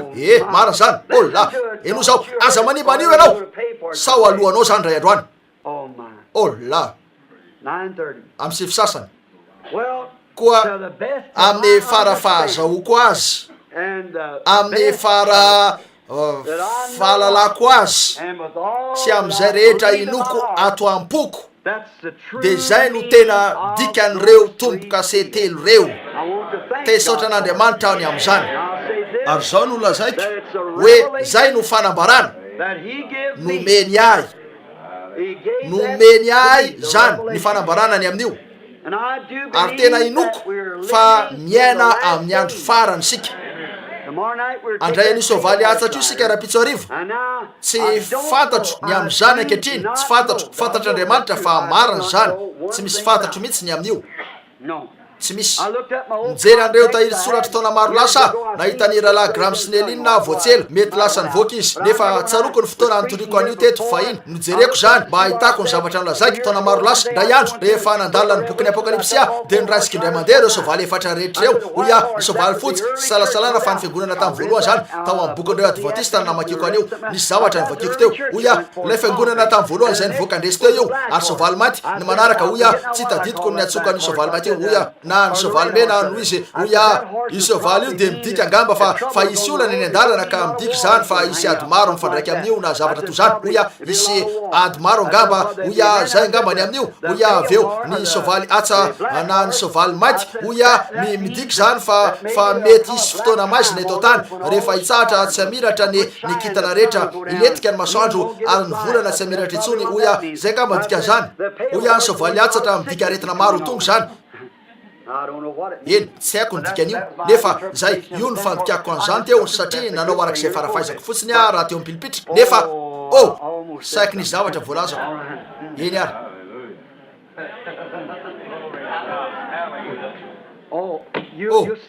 hitanareo zany jereo tsara hitanareo ankehitriny tsy faly venareo ny am'izao ora iainantsika zao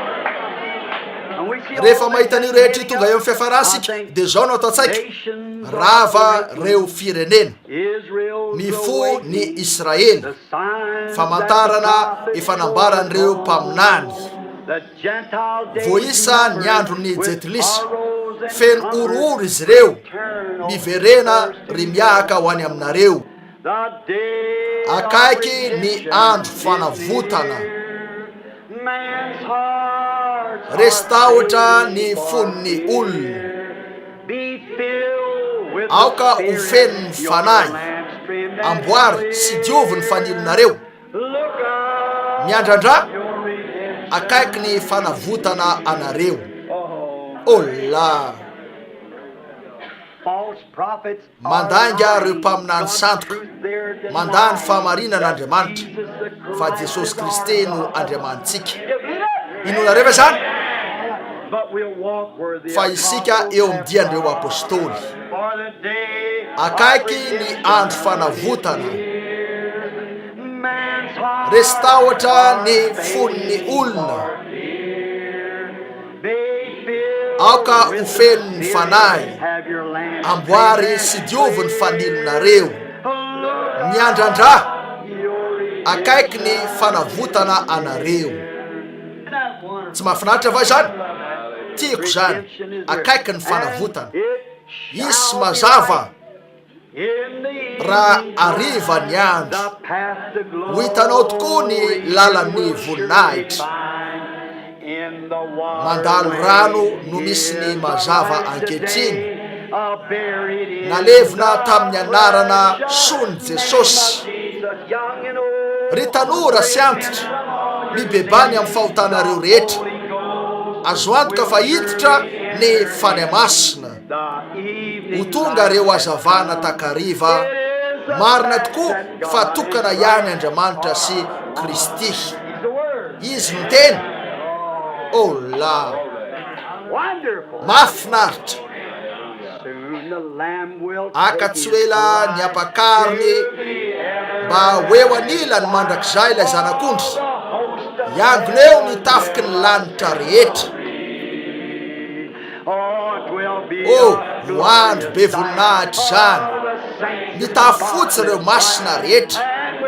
dia iravo mandrakizay miaraka amin'ny Jesosy sika. Oh, avika omana, miantso lahy tompotrano, avika omana. Afaka iravo eo amin'ny latabatry Jesosy mandrakariva ianareo. Izy lahy namoky marobe, nanova ny rano odivay. Ho an'izay nona dia miantso izy eto, avika omana. Oh, avika omana, miantso lahy tompotrano, avika omana. Homana ny teny. Afaka iravo eo amin'ny latabatry Jesosy mandrakariva ianareo. Izy lahy namoky marobe, nanova ny rano odivay.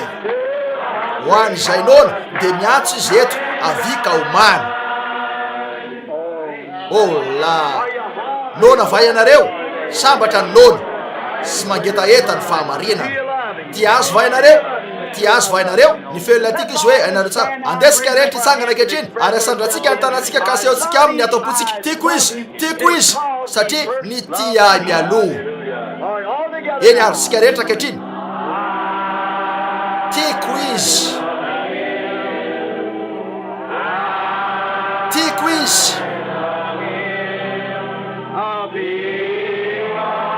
Satria ny tia mialoha.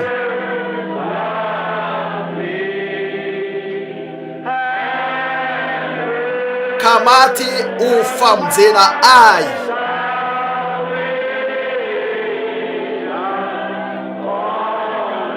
Teo amin'ny hazo tao Kalvari.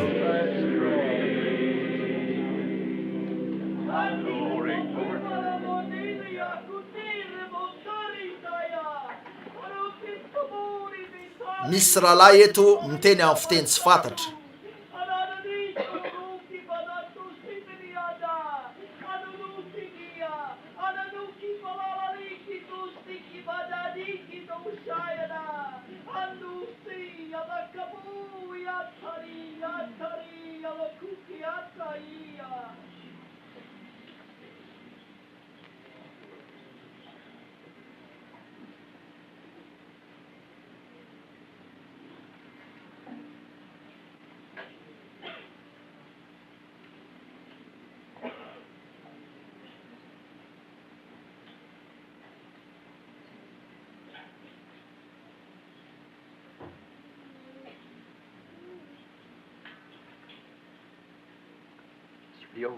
Manana fanajana fotsiny, manana mpandiky sika eto rahalahy Pontany, tsy fantatra eto zao na tsy tiantsika fantarina ny zavatra nolazainy tamintsika, miandrasaka eny fotsiny. Indro. Misy anabavy eto manome ny dikany.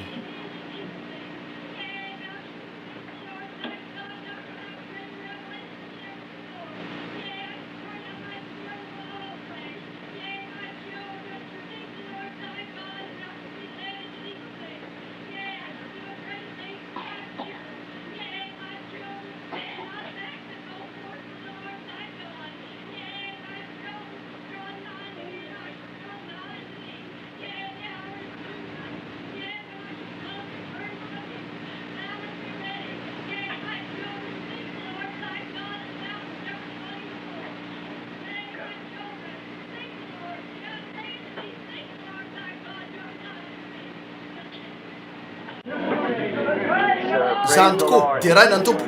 tafakatra avy dia avo amin'Andriamanitra ny finoko ianareo ty azy amin'ny fonareo rehetra va ianareo zao rivo zao dia rainy izy ary atao hoe misaotra ry tompo Jesosy toinona no ideraina ianao amin'ny fona rehetra tompo voninahitra ho an'Andriamanitra omeo azy fotsiny ry vahoaka rehetra ny fiderana ombanareo an'Andriamanitra